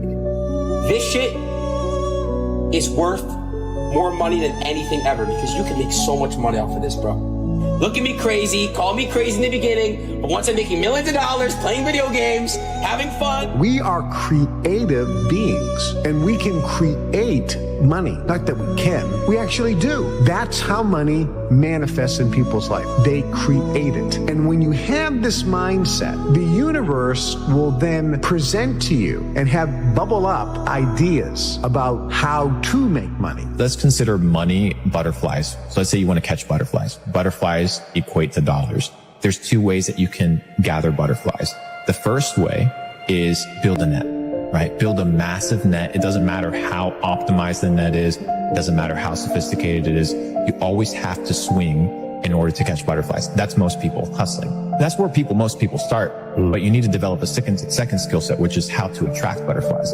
How do you attract butterflies? By building a garden. Changing your psychology around money changes absolutely everything. Do you want to become a billionaire? Then you have to think like a billionaire. There is all the money that everybody needs and wants waiting there for them. The way you feel about money is highly uncorrelated to how much you've got in the bank. You have to change the way you think. The number one thing that's keeping you poor is your mouth, what you say. You see, what you say is what you get. Your tongue is a creative force. Words have power, more power than you could ever imagine. Every word that comes out of your mouth has 100 to 1,000 times more power than a thought. If you believe that what you say will happen, you will get whatever you say. Listen to me. Rich people think different. So what I'm going to put in your head today is a rich people concept so you can get to understand it. The only difference between successful people and not is just how they think. Rich people think different. Quit letting people tell you got to get qualified in another program. You don't need another program to be successful. You need to change the way you think. How would an abundant person think? Write it down, dude, and fire and wire those thoughts in your brain and install the hardware. Keep doing it with attention and intention. It becomes the new voice in your head. It becomes a software program. Then say, okay, how am I going to be in my life today? What would an abundant person, how would they behave? And before you reach for your cell phone and start scrolling through your social media, close your eyes and rehearse in your mind how that person would walk, how they would breathe, how they would smile, how they would greet people, how they would be on Zoom calls, how would they be in traffic, how would they be at dinner. And the act of closing your eyes and mentally rehearsing the act, if you're truly present, the brain does not know the difference between the real life experience and what you're imagining. Say no to the paycheck. Paycheck make you poor because they make a slave mindset, not a master mindset. Make up your mind. That's this idea of you got to be realistic, that you got to be logical is a bunch of nonsense. You don't have to be logical at all. I've been totally illogical many times, and it's helped me earn a lot of money. When you speak of your poverty and lack of education, you are simply directing your mind power to attract these undesirable circumstances. Because it is true that whatever your mind feeds upon, your mind attracts to you. Now you see why it is important that you recognize that all success begins with definiteness of purpose, with a clear picture in your mind of precisely what you want from life. You are on your way to making your fortune. You can do it. You have greatness within you. Remember, you were born to win. You were engineered for success. You were designed for accomplishment, and you were endowed with the seeds of greatness. Do you want to become a billionaire? Then you have to think like a billionaire. Billionaires do not think about pennies and cents and dollars. They think big, and they think of ways of getting there, not of ways of not getting there. There is all the money that everybody needs and wants waiting there for them. And there's only one reason it's not in their lives, and that's because they're stopping it from coming into their lives. Really? Oh, yeah. How are we stopping it? By thinking we don't have enough, by thinking we don't deserve it, by maybe being programmed the way you were, that my family didn't have very much, I'm destined to not have very much, kind of born on the wrong side of the tracks kind of thing, or all of those thoughts. To believe that we only get money through our job. If you believe that that's the only way you're going to get money, that's the only way that you're going to get money. But you can get money from unbelievable, unlimited different ways. If you decide you want to be rich, all you gotta do is start. Why not? Who gonna stop you? Unless you tell it to the wrong person. Mama, listen to me. I'm going to be rich. Ain't nobody rich in this family. Go in there and sit down somewhere. Get yourself a good job. Oh, mama, you must be right. No, mama could be wrong. Because what you have in your imagination, God didn't show it to your mama. I'm sorry. He showed it to you. Know what you want and believe that you can and will get it.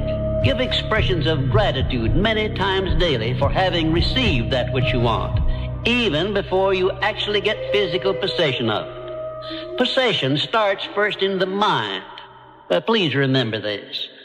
Remember, there can be no application of applied faith without action. When overtaken by defeat, as you may be many times, remember that man's faith is tested many times before he is crowned with final victory.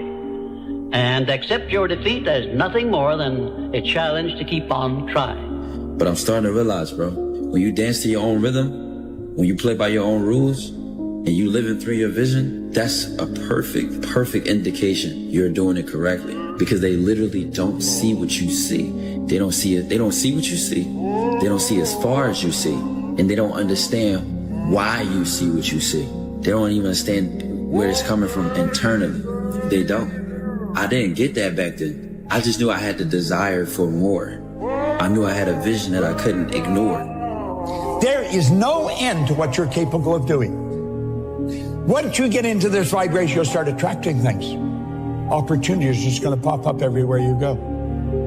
Delayed gratification, which means putting off enjoying the fruits of your labor for a period of time. It's temporary so that you're focused in on what you're doing. This is the one thing that people always did that people that are not successful don't do. They're obsessed with making money. They're obsessed with their mission, their purpose, their idea, their project, and it's all they do. It's all they think about. They eat, drink, and sleep this obsession. They work on it, but it's not work to them. They absolutely love the journey because they understand the journey is actually the reward. What would be the outcome? The experiment of being abundant would be that you would have to feel that feeling. Get so good at doing it with your eyes closed. You got to do it with your eyes open. Now, why?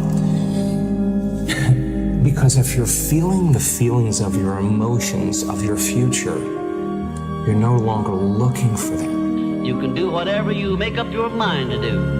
Believe, and you shall receive. Will you please remember that your life is exactly what you make it by your own mental attitude. Listen to this. You do not have to be the smartest cat in town to earn a lot of money. As a matter of fact, you can be pretty dumb and earn a lot of money.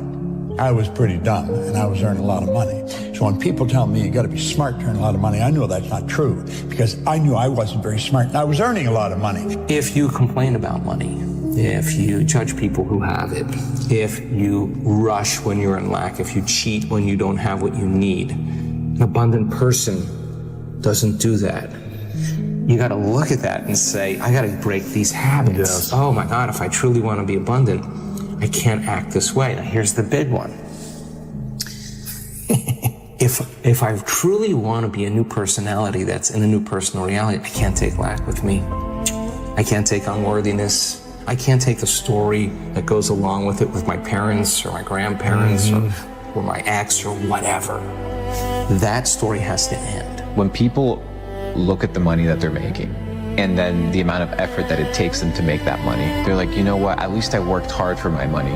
Bro, money gets printed out of thin air. You need to figure out how to make as much of it for the least amount of effort as possible. Why? Because there's dudes out there that are printing it. I don't think you understand. They're literally printing it. Printing it, and you're out here working for it, slaving away. So you need to ask yourself, how can I get as much money as possible for the least amount of effort? So you need to start a business. You need to be able to understand how to arbitrage. You need to learn how to sell. You need to learn how to market. These basic skills, because the assumption that you're going to find security in a job is a fallacy. They can fire you for any of a million reasons tomorrow. Your skills are what's going to determine if you stay afloat or not, if you have the ability to make money. The job doesn't count. The idea of having a side hustle that you're not actually fully invested doesn't count. You need to be focused on making money. Money is the name of the game. You have to take care of it. A lot of you niggas gonna spend your whole life waiting on a handout, waiting on somebody to come and put you on, waiting for some money to fall in your lap, waiting for somebody to come and save you. No, ain't nobody coming to save you, bro. Once you understand you're gonna have to do this shit on your own, you're gonna have to have your own motion, you're gonna have to have your own grind, you move different, you talk different, you apply pressure to shit different. It's different when you know nobody's coming. No more around. You want your life to be better? I can't help you. Lee can't help you. Joe Rogan can't help you. Ari can't help you. Only you can help you. Grab your ball, get a notebook, and write down what the you're gonna do this year. And this is it. You're not gonna have these problems. The drugs, the cigarettes. It all starts today. All right. No more excuses. This is the year of the soldier. We're getting back what belongs to us, and that's it. You chase something that you believe you deserve until you get it. And it doesn't matter what happens to you. It doesn't matter how many times you've been fired. It doesn't matter how many people don't believe in you. You just go until you get it. That's the point. Are you tired yet? But some of you need to get tired. You need to be tired of what's going on in your life. Get tired of your habits. Get tired of your results. Get tired of the actions that you're putting in every day. You gotta change, man, or nothing changes. In Africa, you know from your early age that you're not counting on nobody. You're not expecting anything from anybody. It's all on you. And as long as you get that, the rest of your life get better. Here's something a guy said recently. This dude said, there's a moment when every boy realizes no one's coming to save him. And that's when he becomes a man. And some boys never get there and stay children forever. Nobody's going to believe in you until you've already done it. Nobody's going to come and celebrate with you until you've already done it. The work is going to come before the belief, which means you're going to have to work for a long time by yourself with no applause, with no awards, with nobody telling you good job. And then once you start to build something and people start to see the momentum and they start to see the result and you start doing some things, then you're going to get a little belief. Unless you understand that you've got to parent yourself, you got to push yourself, you're not going to make your dreams come true. You're just not. You had nobody anyway, mother. So see how I'm talking myself right now? That's me. That shit fires me the f*** up. That shit makes me nuts. You had nobody anyway, motherfucker. Look around you. There was no team. It was you. What's your most brutal life lesson? Nobody's coming to save you. It's also the best one. The best day of your life is when you realize nobody's coming to save you. And when you can realize that, and you can kind of cynically smile because you know you want the ball in your court, then you're well on your way to being successful. When you take full responsibility of everything, good or bad, even if you don't do the actual task, if you take responsibility fully, you're free. There's a tremendous amount of liberation that comes when you accept the fact that you're always going to need to give yourself a push. The first 2 words of getting out of poverty are my fault. And the thing is it doesn't actually matter if it is your fault, but it is your problem. You have to solve it because no one else will. That allows you to actually do something about it. Until you win, effort always goes unnoticed. Get used to it. No one roots for you until everyone roots for you. That's just how it works. You're going to lose sleep.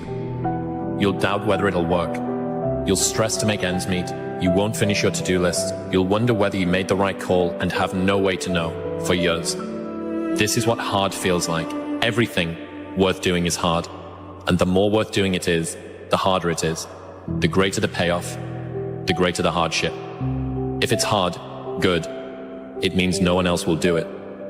More for you. At some point, everything's going to go south on you. Everything's going to go south, and you're going to say, this is it. This is how I end. Now, you can either accept that, or you can get to work. That's all it is. You just begin. You do the math. You solve one problem, then you solve the next one. The bottom line is, no one's coming. No one. No one's coming to push you. No one's coming to tell you to turn the TV off. No one's coming to tell you to get out the door and exercise. Nobody's coming to tell you to apply for that job that you've always dreamt about. Nobody's coming to write the business plan for you. It's up to you. There is no perfect time to start. You gotta start now with changing your life. You gotta do your best work when you're the least motivated. So those days you don't want to do it, guess what you gotta do? You gotta second the up and do it. Stay hard. I just don't see the point.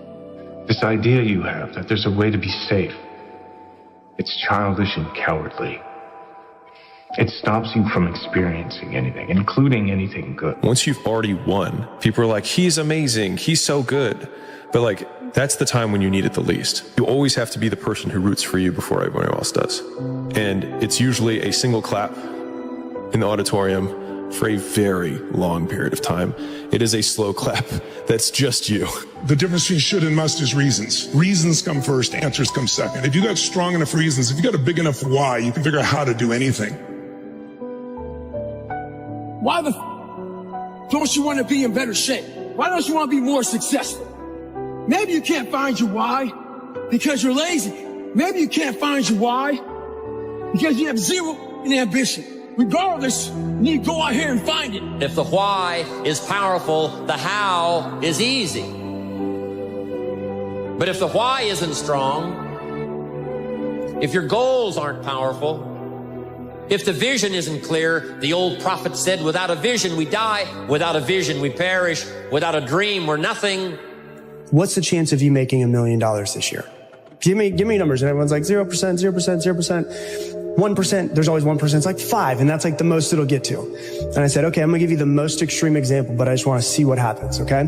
What's the percentage chance of you making $1 million this year, legally, and if you don't, everyone that you love dies? And everyone's like 100%, 100%, 1,000, 1,000%. I said, what changed? The goal didn't change, the time frame didn't change, why you're doing it changed. Would you wake up in the morning if everyone that you love's life depended on it and be like, yeah, well, maybe I should scroll on TikTok for a little while? No, you'd be like, I'm going to take action immediately. And so it doesn't need to be like a fear of losing everybody, but what's really behind that is like, why?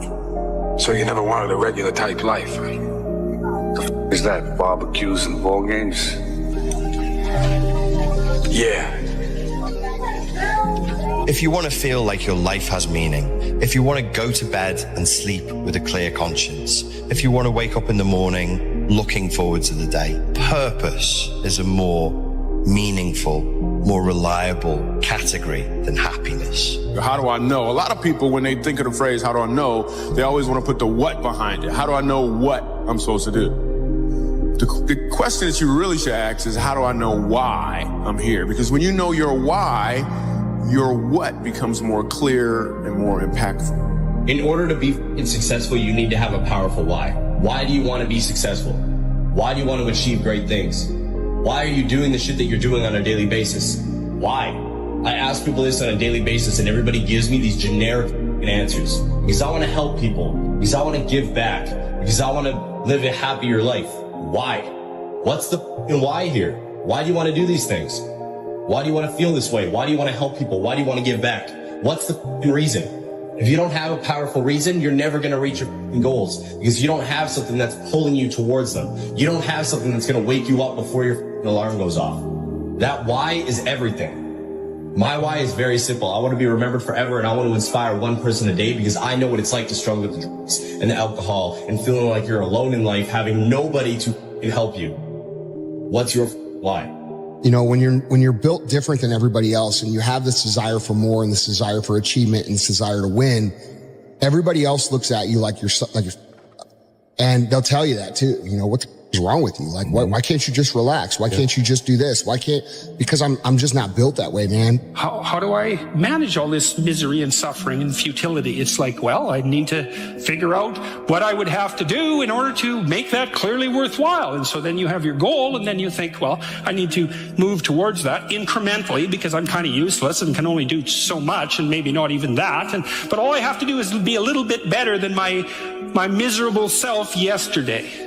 And that'll propel you forward very rapidly. If you don't have a strong enough why, if you don't know your compelling future, if you're not ready to climb through every brick wall, then go upstream and find that desire. Find it so when you're facing, oh my God, the money didn't come through, the bank fell through, the bank called their loan, or whatever you go through in different markets. If you're just thinking, I just want to make more money to get the Ferrari. You have a reason for that Ferrari. You have a reason for your success. You have a reason for your future. That's when you say, oh, this failed. Let's try again. That didn't work. Let's try again. And how many times do you have to try again? Who knows? Could be 100, right? It's the people who give up on the 60th one and don't realize that your 61st time of getting past that failure was your next level. Well, the purpose is you. We forget that. Every day I wake up and I don't want to do some shit. I'm like, okay, man, do you want to be a today? Do you want to feel like a little, do you want to walk around all day knowing that you could, but you didn't? The main purpose in life is you. So if you wake up in the morning and you don't want to do something, you don't care enough about yourself. And that's what you need to really research is, man, why am I not doing this for myself? Because that is the number one purpose in life, is to better oneself.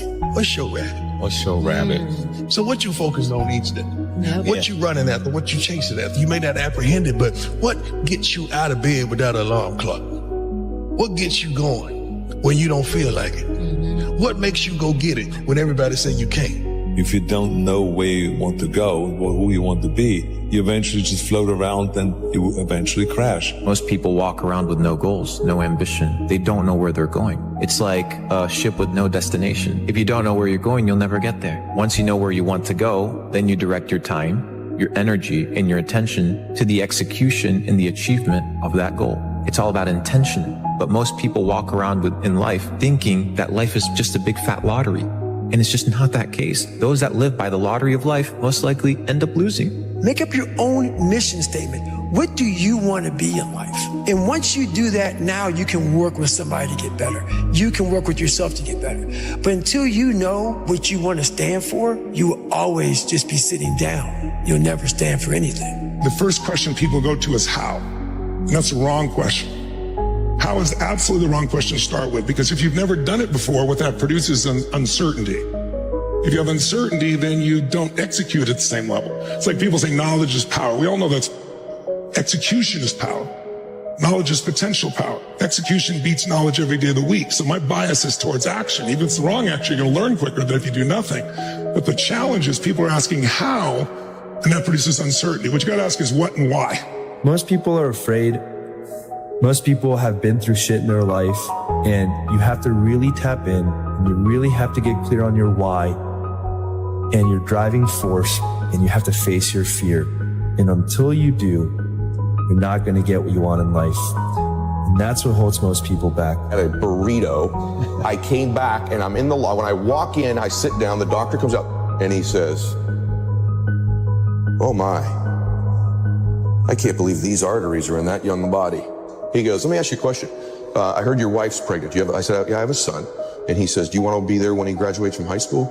To be there for that day?" I said, "Yes, sir. Yeah." He goes, "Your wife's pregnant. What do you have?" And I said, "A daughter." This is where you get a dad. He goes, "Would you like to walk her down the aisle on her wedding day, or are you okay that it's some other man?" I went, what the f is on this scan, right? Like, and he goes, I want to be very clear with you. If you keep going down the road you're going, there'll be some other man with your son at graduation high school, and a stranger's walking your daughter down the aisle that's not even born yet on her wedding day. And I went, boom. And he goes, but if you do exactly what I tell you to do, you'll be there. And so to this day, brother, there are mornings when I wake up, not every morning, I don't want to go to the gym. I go, Bella's wedding, Bella's wedding, Bella's wedding. So my standards are high because of my big old reasons. Other dudes may miss the gym that day because they're not going to miss their daughter's wedding if they don't go. But I've convinced myself, I'm going to get emotional. I've convinced myself I'll miss my daughter's wedding. So I will get my ass out of bed at 4 o'clock in the morning and I will get to that gym because my reasons are bigger, so my standards are. You can have what you want in 5 years, but there's 2 conditions. You have to know what it is and you have to aim at it. Figure out what you want, write it down. Figure out what you could do to start moving towards that. Okay. Do that with your family relationships. Do that with your friendships. Do that with your career. Do that with your education. Develop a vision. You are a creative force. Get the millionaire mindset. If you don't have the millionaire mindset, that money is a renewable resource and that you can create, and it is God, the universe, which is the source of your supply that gives you the power to get right. If you don't have that mindset, then you're going to have a struggle making your first million and making any large amounts of money. Money is a renewable resource. You can create money.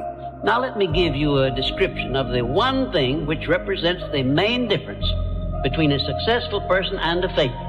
Please listen carefully and think for yourself as I speak, because failure to recognize the truth I am about to give you is the starting point of most failures. Successful people in all occupations, all professions, and all callings have one trait which distinguishes them from the failures. It is their capacity for belief. The failures see the hole in the donut, but do not see the donut around the hole. The successes see the hole also, but they see the donut around the hole. Changing your psychology around money changes absolutely everything. The way you feel about money is highly uncorrelated to how much you've got in the bank. The way you feel about money is highly uncorrelated to how much you've got in the bank. We're going to go back to childhood and we're going to go to the future. What conversations do you remember your family having when you were young about money? What phrases? Here's some examples that might sound familiar. We can't afford it. Here's the consequence of that. This person, hopefully, they end up in a pretty nice job. Maybe they've done well. They have some decent amount of money. They come to me and go, why do I still feel guilty ordering a salad when I eat out? And my partner is saying, we have the money. Look at our checking account. Why? Well, trace it all the way back to conversations you had starting at age 6. Wow. It's not about wealth. It's who you become. Isn't it a strange fact that most people make a negative application of their great power of faith by thinking about and believing in poverty, ill health, fear, failure, and defeat, when it would be so easy for them just to change their thinking over to the circumstances and things they desire?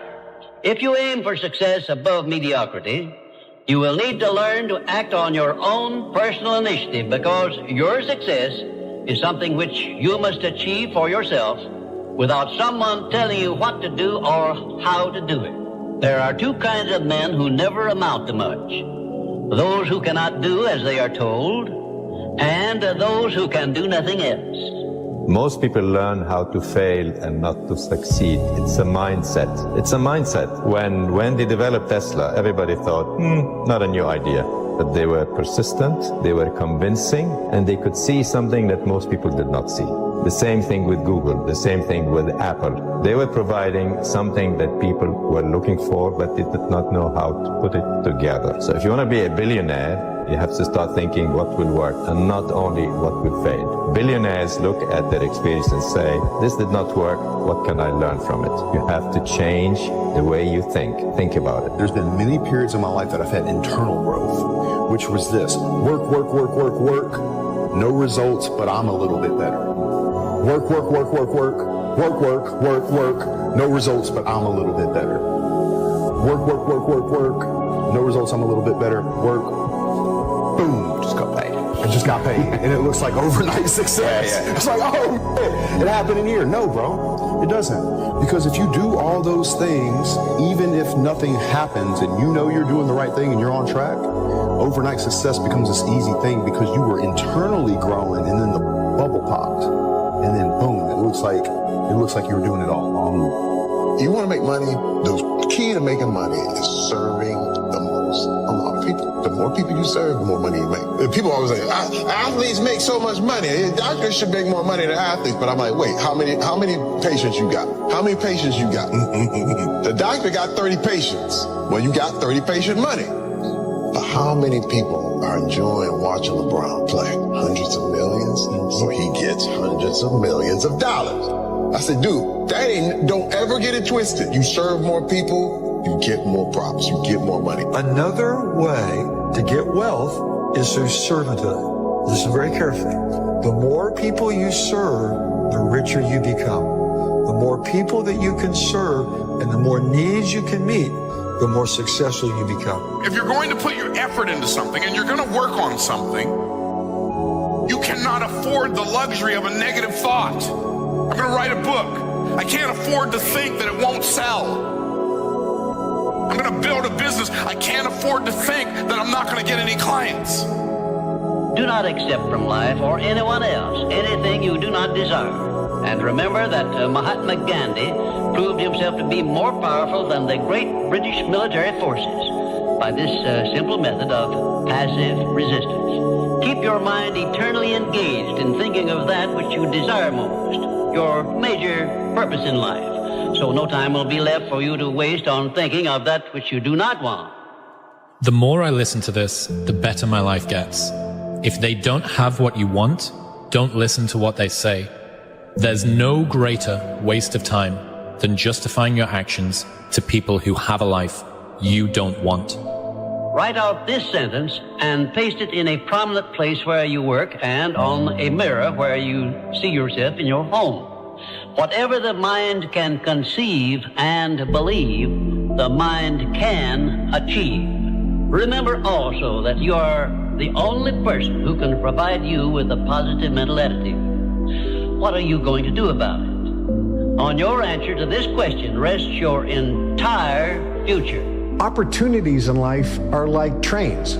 There's always another one coming. There's not like this is the last opportunity that will ever present itself to you in this lifetime. No, there are an abundance of opportunities, tons of opportunities. There's huge amounts, and if you don't take advantage of this because of various conditions and circumstances that you can't, there'll be another one down the road. This is the confidence or knowingness that you can and will have tons of opportunities in this lifetime. You can't take advantage of every single one. Take advantage of the ones you want. Bro, it's so easy to make money. You know this. Online, anybody can go out and make 10 grand a month. Literally. I was talking with a guy in Singapore, probably worth a couple $1 billion. I was having a conversation with him, and he's like, you know what the biggest issue is between the elite and people that make no money? I'm like, what? Financial literacy.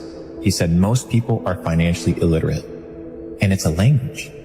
And what do you mean it's a language? He's like, yes, finance is the language of the elite. Self-education will never betray you. Self-education will never betray you. You have to sit down. You don't like to read books. Nobody gives a the marketplace doesn't care. In order for us to change a belief or perception about ourselves and our lives, we have to make a decision with such firm intention that the amplitude of that decision carries a level of energy that's greater than the hardwired programs in your brain and the emotional conditioning in your body. And your body literally has to respond to your mind. Examine your personality and examine your personal reality. Change your personality, change your personal reality. Don't make it be about abundance. Make it about becoming abundant by overcoming the person who's not abundant. There's a moment when every boy realizes no one's coming to save him. And that's when he becomes a man. And some boys never get there and stay children forever. The winner never quits, and a quitter never wins. Definiteness of purpose. By now you should know what you want most from life, and you should have a plan for minds capable of mastering all of their problems. Just remember this about adversities. Nothing is ever so bad or so unpleasant that it may not yield some benefit if we keep a positive mental attitude toward the experience and make it a habit to look for that seed of an equivalent benefit. What is money? Define it. What is money? You go in, you give your time, your energy, your attention towards a task, and you get paid. What is those 15 pounds that you're getting for that hour worth? Your time? No, not your time. What is it worth? Where does it come from? Who gives that thing value? It has no value. That money isn't real. So what you need to do is you need to create money, and you create money by elevating the way that you think about finances, the way that you think about business, the way that you think about working. You don't work in order to get a paycheck. You work in order to build things that create money. Your body is so objective that it's believing it's living in that reality where you are abundant. And as long as you feel that emotion, you're not separate from it any longer. You're no longer in lack. You're no longer looking for it to occur. Say, why hasn't it happened yet? If you're feeling abundant, why would you look? The longer you're conscious of that energy, the more you draw that future to you. Nothing changes in your life until you change. Every family deserves to have a winner. I think it should be you. But you also have to disconnect, unplug your umbilical cord from the belly button of average and plug yourself into the mindset of a winner, which is a winner does more than expected every single time, no matter how they feel, no matter the circumstances. A winner shows up 10x times more than the average person. A winner has these unreasonable expectations of himself. A winner knows that he's destined for greatness. And no matter how many people around him tell him to slow down, be careful, watch out, that's too risky, you don't have the genetics, the DNA, the money, the mind, the brain power for that. A winner locks onto their goals and keeps going. This is the millionaire mindset. It's just money. It's made up. Pieces of paper with pictures on it so we don't have to kill each other just to get something to eat. Rich people's mindset, the millionaire mindset, the real, most important millionaire mindset is this. You think and you know and you have complete confidence in your own ability to create. You know that you have the ability to create money. You have confidence that you have the ability to create money anytime you need, with the help of the universe. There's nothing wrong with being broke, homie. It's only wrong with someone being poor, because poor is a mindset. Broke is just a temporary situation, just you to fix. But being poor, that's a mind state. Let me tell you something. There is no nobility in poverty. I've been a rich man and I have been a poor man, and I choose rich every time. Poor thinking habits keeps most people poor. Not poor working habits. Most people work hard, but they don't think hard. And Shope taught me that the mind is like a factory, a mental factory. And whatever you think about all day long pours ingredients into this mental factory. And that's what builds the economic, social, financial fabric of your life. As you think, so you become. How awesome. There's an important phrase we use here. I think it's time you all learned it. Act as if. You understand what that means? Act as if you are the president of this firm. And then you're a millionaire. And it's just that simple. Let me tell you what rich people do. Rich people give themselves pep talks when no one's around. When they're by themselves, they say things like, I'm a winner. I am sick and tired of being sick and tired, and I am going to win. I'm going to make this happen. Look at all those people down there. Do they follow the rules for what? They're letting fear lead them. What happens if I don't? Life's simple. You make choices and you don't look back. Stay small enough, long enough, you'll be big enough soon enough. See you at the top because the bottom is too crowded, but we never look down on anybody unless we're willing to help them up. Believing that you can is way more profitable than believing that you can't. Successful people are always too busy doing what the other guys are still talking about. Successful people are always willing to do what the other guys are not willing to do. Your friends are shit. They tell me you made 25 grand last month. They're not gonna believe you.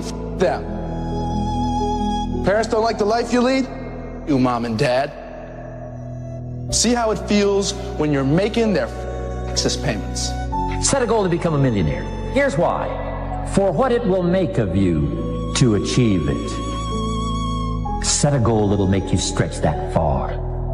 For what it will make of you to achieve it. Today, it's easier to make money than ever before. You are on your way to having your first $1 million in the bank and all of your bills paid. Think and grow rich. Think and grow rich. Success is something you attract, not something you pursue. Success is looking for a good place to stay. So instead of going after it, you work on yourself. Personal development. Why is it that people are successful? It's simply this. The rich get richer, the poor get poorer. Why? It's because the rich think about wealth and affluence all the time. And what do the poor think about? The poor think about lack, loss, and limitation, risk, danger, fear, failure all the time. Think and grow rich. Think and grow rich. Think and grow rich. You become what you think about. And here's the interesting thing. You can choose. Choose what you think about. Choose. With your business, choose what you're aiming at. With your leadership, choose what you're aiming at. With your team, choose. Help them choose. The act of intentionality is so freaking powerful. It's unbelievable. Henry Ford said, if you think you can, or you think you can't, you're right. I am amazed at the things we don't do because we have this little tiny bit of fear that offsets all the other data and all the other evidence in our life that causes us to not go do something. Because we just don't believe. And it's weird. When you start to believe, you become what you think about. Never say you can't do it. Say, I haven't done it yet. I haven't done it yet. And that's true with everything. It's like there's nothing that you can't do. You may not have done it yet. We don't know if you can do it or not until you really crack this. And then you find out if you can do it or not, or how well you can do it. Money is not our issue. The mindset of money is our issue. If you don't have a mindset for money, then trading stocks and options wouldn't be the game for you because you're not going to know how to manage your risk. You're not going to have the discipline to be able to stay out of the market when necessary. You're not understanding money in its totality. So when you got the mindset of money coupled with the skill of making money, this is what equals a wealthy person. This is what allows a person to be able to build wealth throughout their generations. You cannot have what you're not willing to become vibrationally. If you do get it, you'll lose it. This is why people that win the lottery, they lose everything. They'll get a modicum of success but can't hold on to it because inside they weren't vibrationally aligned. They really hadn't become it. So you can temporarily manipulate and get things, but to have it completely, you have to lift your vibration and become that. You can have more than you've got because you can become more than you are. And of course, the other side of the coin reads, unless you change how you are, you'll always have what you got. I have found in my experience that income does not far exceed personal development. Now, sometimes income takes a lucky jump, but sure enough, unless you grow out where it is, it'll usually come back where you are. Life has strange ways. If somebody hands you $1 million, best you become a millionaire quickly, so you get to keep the money. Otherwise, sure enough, it'll disappear. Somebody once said, if you took all the money in the world, divided it up equally among everybody, it would soon all be back in the same pockets. Incredible. Money does not exist. Did you know that? I learned that years ago from a very wealthy man. I was free from money that day. He says money is an idea. It's in your head. It's an idea. You are supposed to work for purpose, not money. If you find your purpose, money will find you. If you're not in your purpose, you haven't found your purpose, you're still working for money. Money's your boss. Think and grow rich. If you can focus on building something for you, your life will be way better. So I started down that journey because at the end of the day, thoughts are things. What you think about truly becomes your reality. One of the most magnificent things that I've discovered in the 46 years I've been on this earth is that genuinely whatever reality you create in your mind, you can eventually walk towards and exist it. That's amazing because I believe we're created. And I believe that we can co-create. A lot of people think that's hocus pocus, but like my mentor said, he said, no, it's hocus focus. Wow. So if you focus on it for real, like really focus on a particular destination that you want to get to, and then you're willing to put in the work every day, consistently, eventually you can get there. Everything is possible in your life when you believe. When you believe, everything is possible. What come out your mouth is what's gonna come back to you.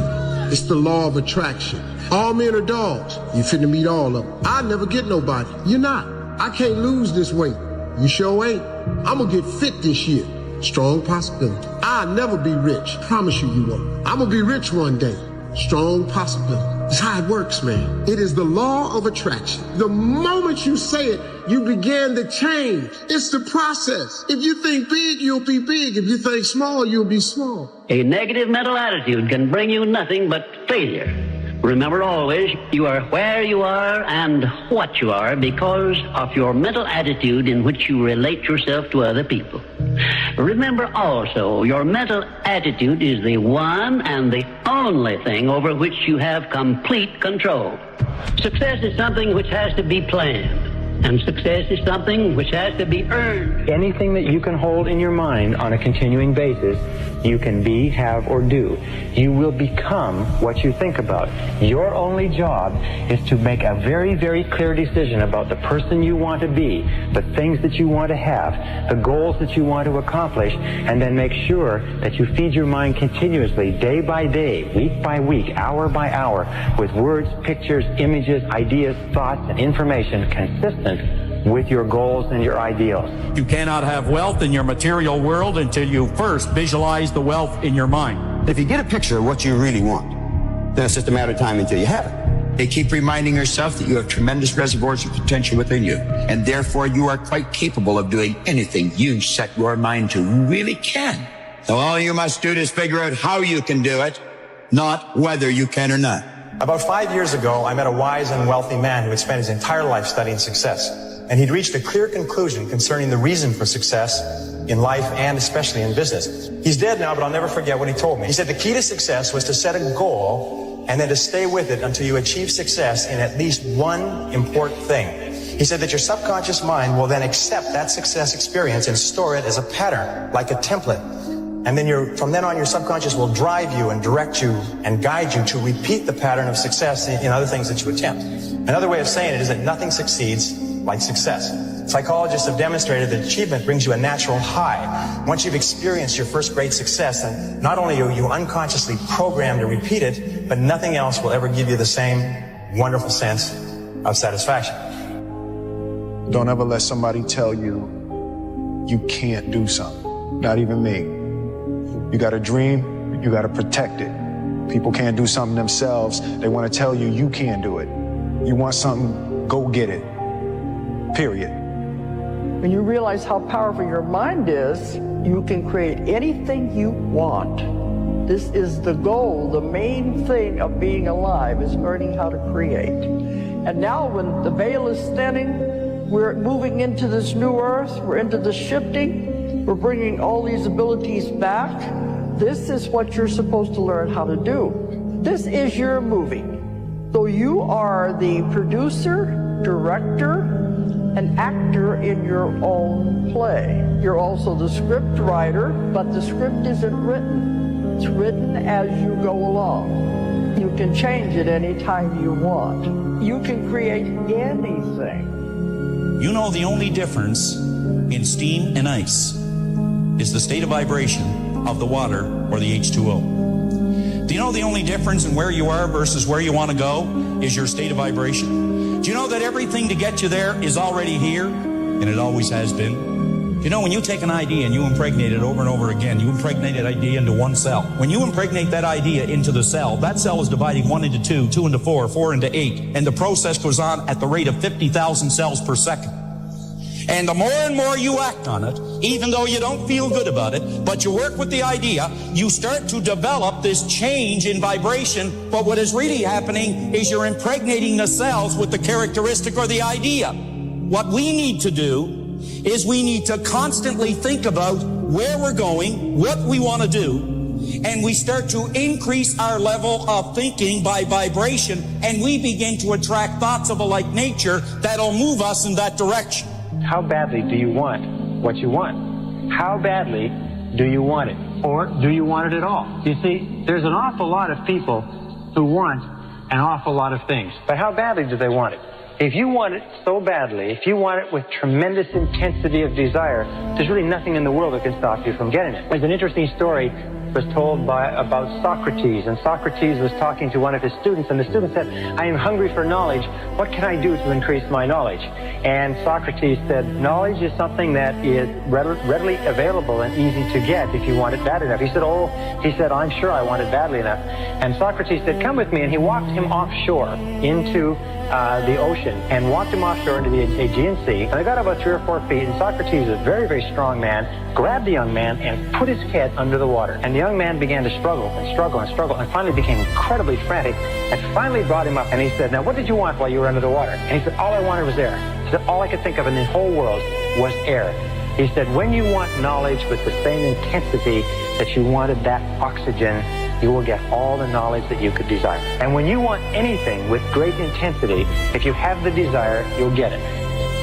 This is the millionaire mindset. Your subconscious mind hears what you tell it to hear and sees what you make it see. For example, if you're constantly thinking, I'm tired of being broke, your subconscious mind will prove you right. It hears, I'm tired and broke, and it works all day and night to make it true. Your words are spells. That's why you spell words. They're magical. Your tongue can slay you. Hold it if you don't know how to use it. Stay small enough, long enough, you'll be big enough soon enough. See you at the top because the bottom is too crowded, but we never look down on anybody unless we're willing to help them up. Believing that you can is way more profitable than believing that you can't. Successful people are always too busy doing what the other guys are still talking about. Successful people are always willing to do what the other guys are not willing to do. Your friends are shit. They tell them you made 25 grand last month. They're not going to believe you. F them. Parents don't like the life you lead? You, mom and dad. See how it feels when you're making their payments. Set a goal to become a millionaire. Here's why. For what it will make of you to achieve it. Set a goal that'll make you stretch that far. For what it will make of you to achieve it. Today, it's easier to make money than ever before. You are on your way to having your first $1 million in the bank and all of your bills paid. Don't ever let somebody tell you you can't do something. Not even me. You got a dream, you got to protect it. People can't do something themselves. They want to tell you you can't do it. You want something, go get it. Period. Start working for yourself. Sky's the limit. What is the one thing that people who made $1 million that they did that I guarantee you are not doing? It is called work. They worked 12 to 14 to 16 hours a day, 7 days a week on making money. They had an obsession with making money. That's all they thought about. They had singular focus. They had singleness of purpose. And I guarantee you don't do that because you want to live a balanced life. Well, I'm sorry, but people who succeed in life don't live a balanced life. It is a fantasy. It is a myth. If you say I want to live a balanced life and make millions, welcome to Fantasy Island. If you want to unlock your potential, if you want to go straight to the stars, you have to use the law of substitution to keep your mind on what you want. Use the law of concentration to dwell continually on the results you desire. Be solution-centered rather than problem-centered. Be goal-centered rather than loss-centered. And the law of subconscious activity will begin to adjust your words, your actions, your feelings, your emotions, and everything to the point where you will draw into your life the people and circumstances that will harmonize with it. Now, what's the most powerful thing you can do? It's very simply this. Success begins with taking purposeful, systematic control of the content of your conscious mind. Purposeful, systematic control of the content of your conscious mind. Everything comes back to the law of control. Is there any better feeling than being locked in? No. Like when you are locked in and you are, you're taking, and you're in a rhythm and every day you're knocking it down. You never miss a step. Like you go to bed feeling great. You wake up feeling inspired. You go in the gym with energy, right? Like that's the best way to live it. But I promise you, bro, you have so much potential. If you literally just took it and put it in one place. You could literally change your life. Truly believe that if you put your 100% effort into something, then you can't lose. God knows if you deserve the results. And if you truly try, you truly commit yourself 100% to something, I don't see how you can fail it. That I don't think you can. That I refuse. I completely refuse. You can't fail at it. You said you were going to do it this year, but you didn't. So what's going to be different about this year? What kind of person are you going to actually become in order to achieve what the you want to achieve? There's a law in physics that basically says that when you have energy that is vibrating at a particular frequency, within 17 seconds, other energy like that will be attracted to it. So if I'm having a positive thought or a negative thought, then what happens is that energy is attracted to it. I have other thoughts that are like that thought. So if you do that 17 seconds, 68 seconds, then momentum begins to occur. So let's say that I'm normally, all of our emotions have a frequency to it. So if I'm in despair or anger or worry, all of those are lower, denser frequencies. You get into things like contentment, happiness, joy, love. Those are higher, faster frequencies. Let's say that I normally live in contentment, and that's my set point, because that's where I live. I think about that all the time. That's what my makeup is, that sort of thing. So I'm driving down the highway. All of a sudden a car cuts me off and I get angry. So now I'm in the lower, denser frequencies. And so then I go back to the office and I'm telling all my colleagues, here's what happened. This knucklehead cut me off. Go home, tell my wife back. What am I doing? I'm vibrating angry energy. I'm attracting into my world whatever it is that I'm vibrating. So where my thoughts are, that's what's creating my reality. It is easier to make money than ever before. You can make more money faster today than ever before in history. Why aren't more people making money? Wealthy people show initiative. Broke people don't. The faster you are, the more money you will make. Your bank account is actually a reflection of how fast you move. I was sitting with one of my mentors, Bill Perkins. I asked him, Bill, you're worth a lot of money. You've made hundreds of millions of dollars. Why do you think you've been so successful? And he kind of looked at me and he thought for a second. And he said, I move really fast. By the time somebody else has thought about an idea, taken it to investment committee, I've already started, made 3 mistakes, and found a better way. Now y'all look money hungry, and that's good. Anybody tells you money's the root of all evil doesn't have it. A broke person thinks that there's a limit to opportunity and a limit to the amount of money out there, that there's a finite resource of money. They think, I just don't have opportunities. I've missed the opportunities. There's this limiting belief around money that poor or broke people have. Rich people, on the other hand, understand this, that money is a renewable resource, which means if they lose all their money today, it's no problem. They can create more. Do you understand this? Do you think that you can create as much money as you want? You don't, do you? Working jobs we hate so we can buy shit we don't need. When you really want something, just in my life experience and seeing other people, seeing myself, seeing other people that made stuff happen, it's like, man, when you really want something, you're gonna find a way, ultimately. Every single day is about winning that battle against yourself. And it might not be today or next year or 5 years or 10 years, but this thing takes priority and precedent over all other things. You have to want it. You have to want to be better. When you realize you have to make this shit work or you're falling on your face, it's a different kind of grind.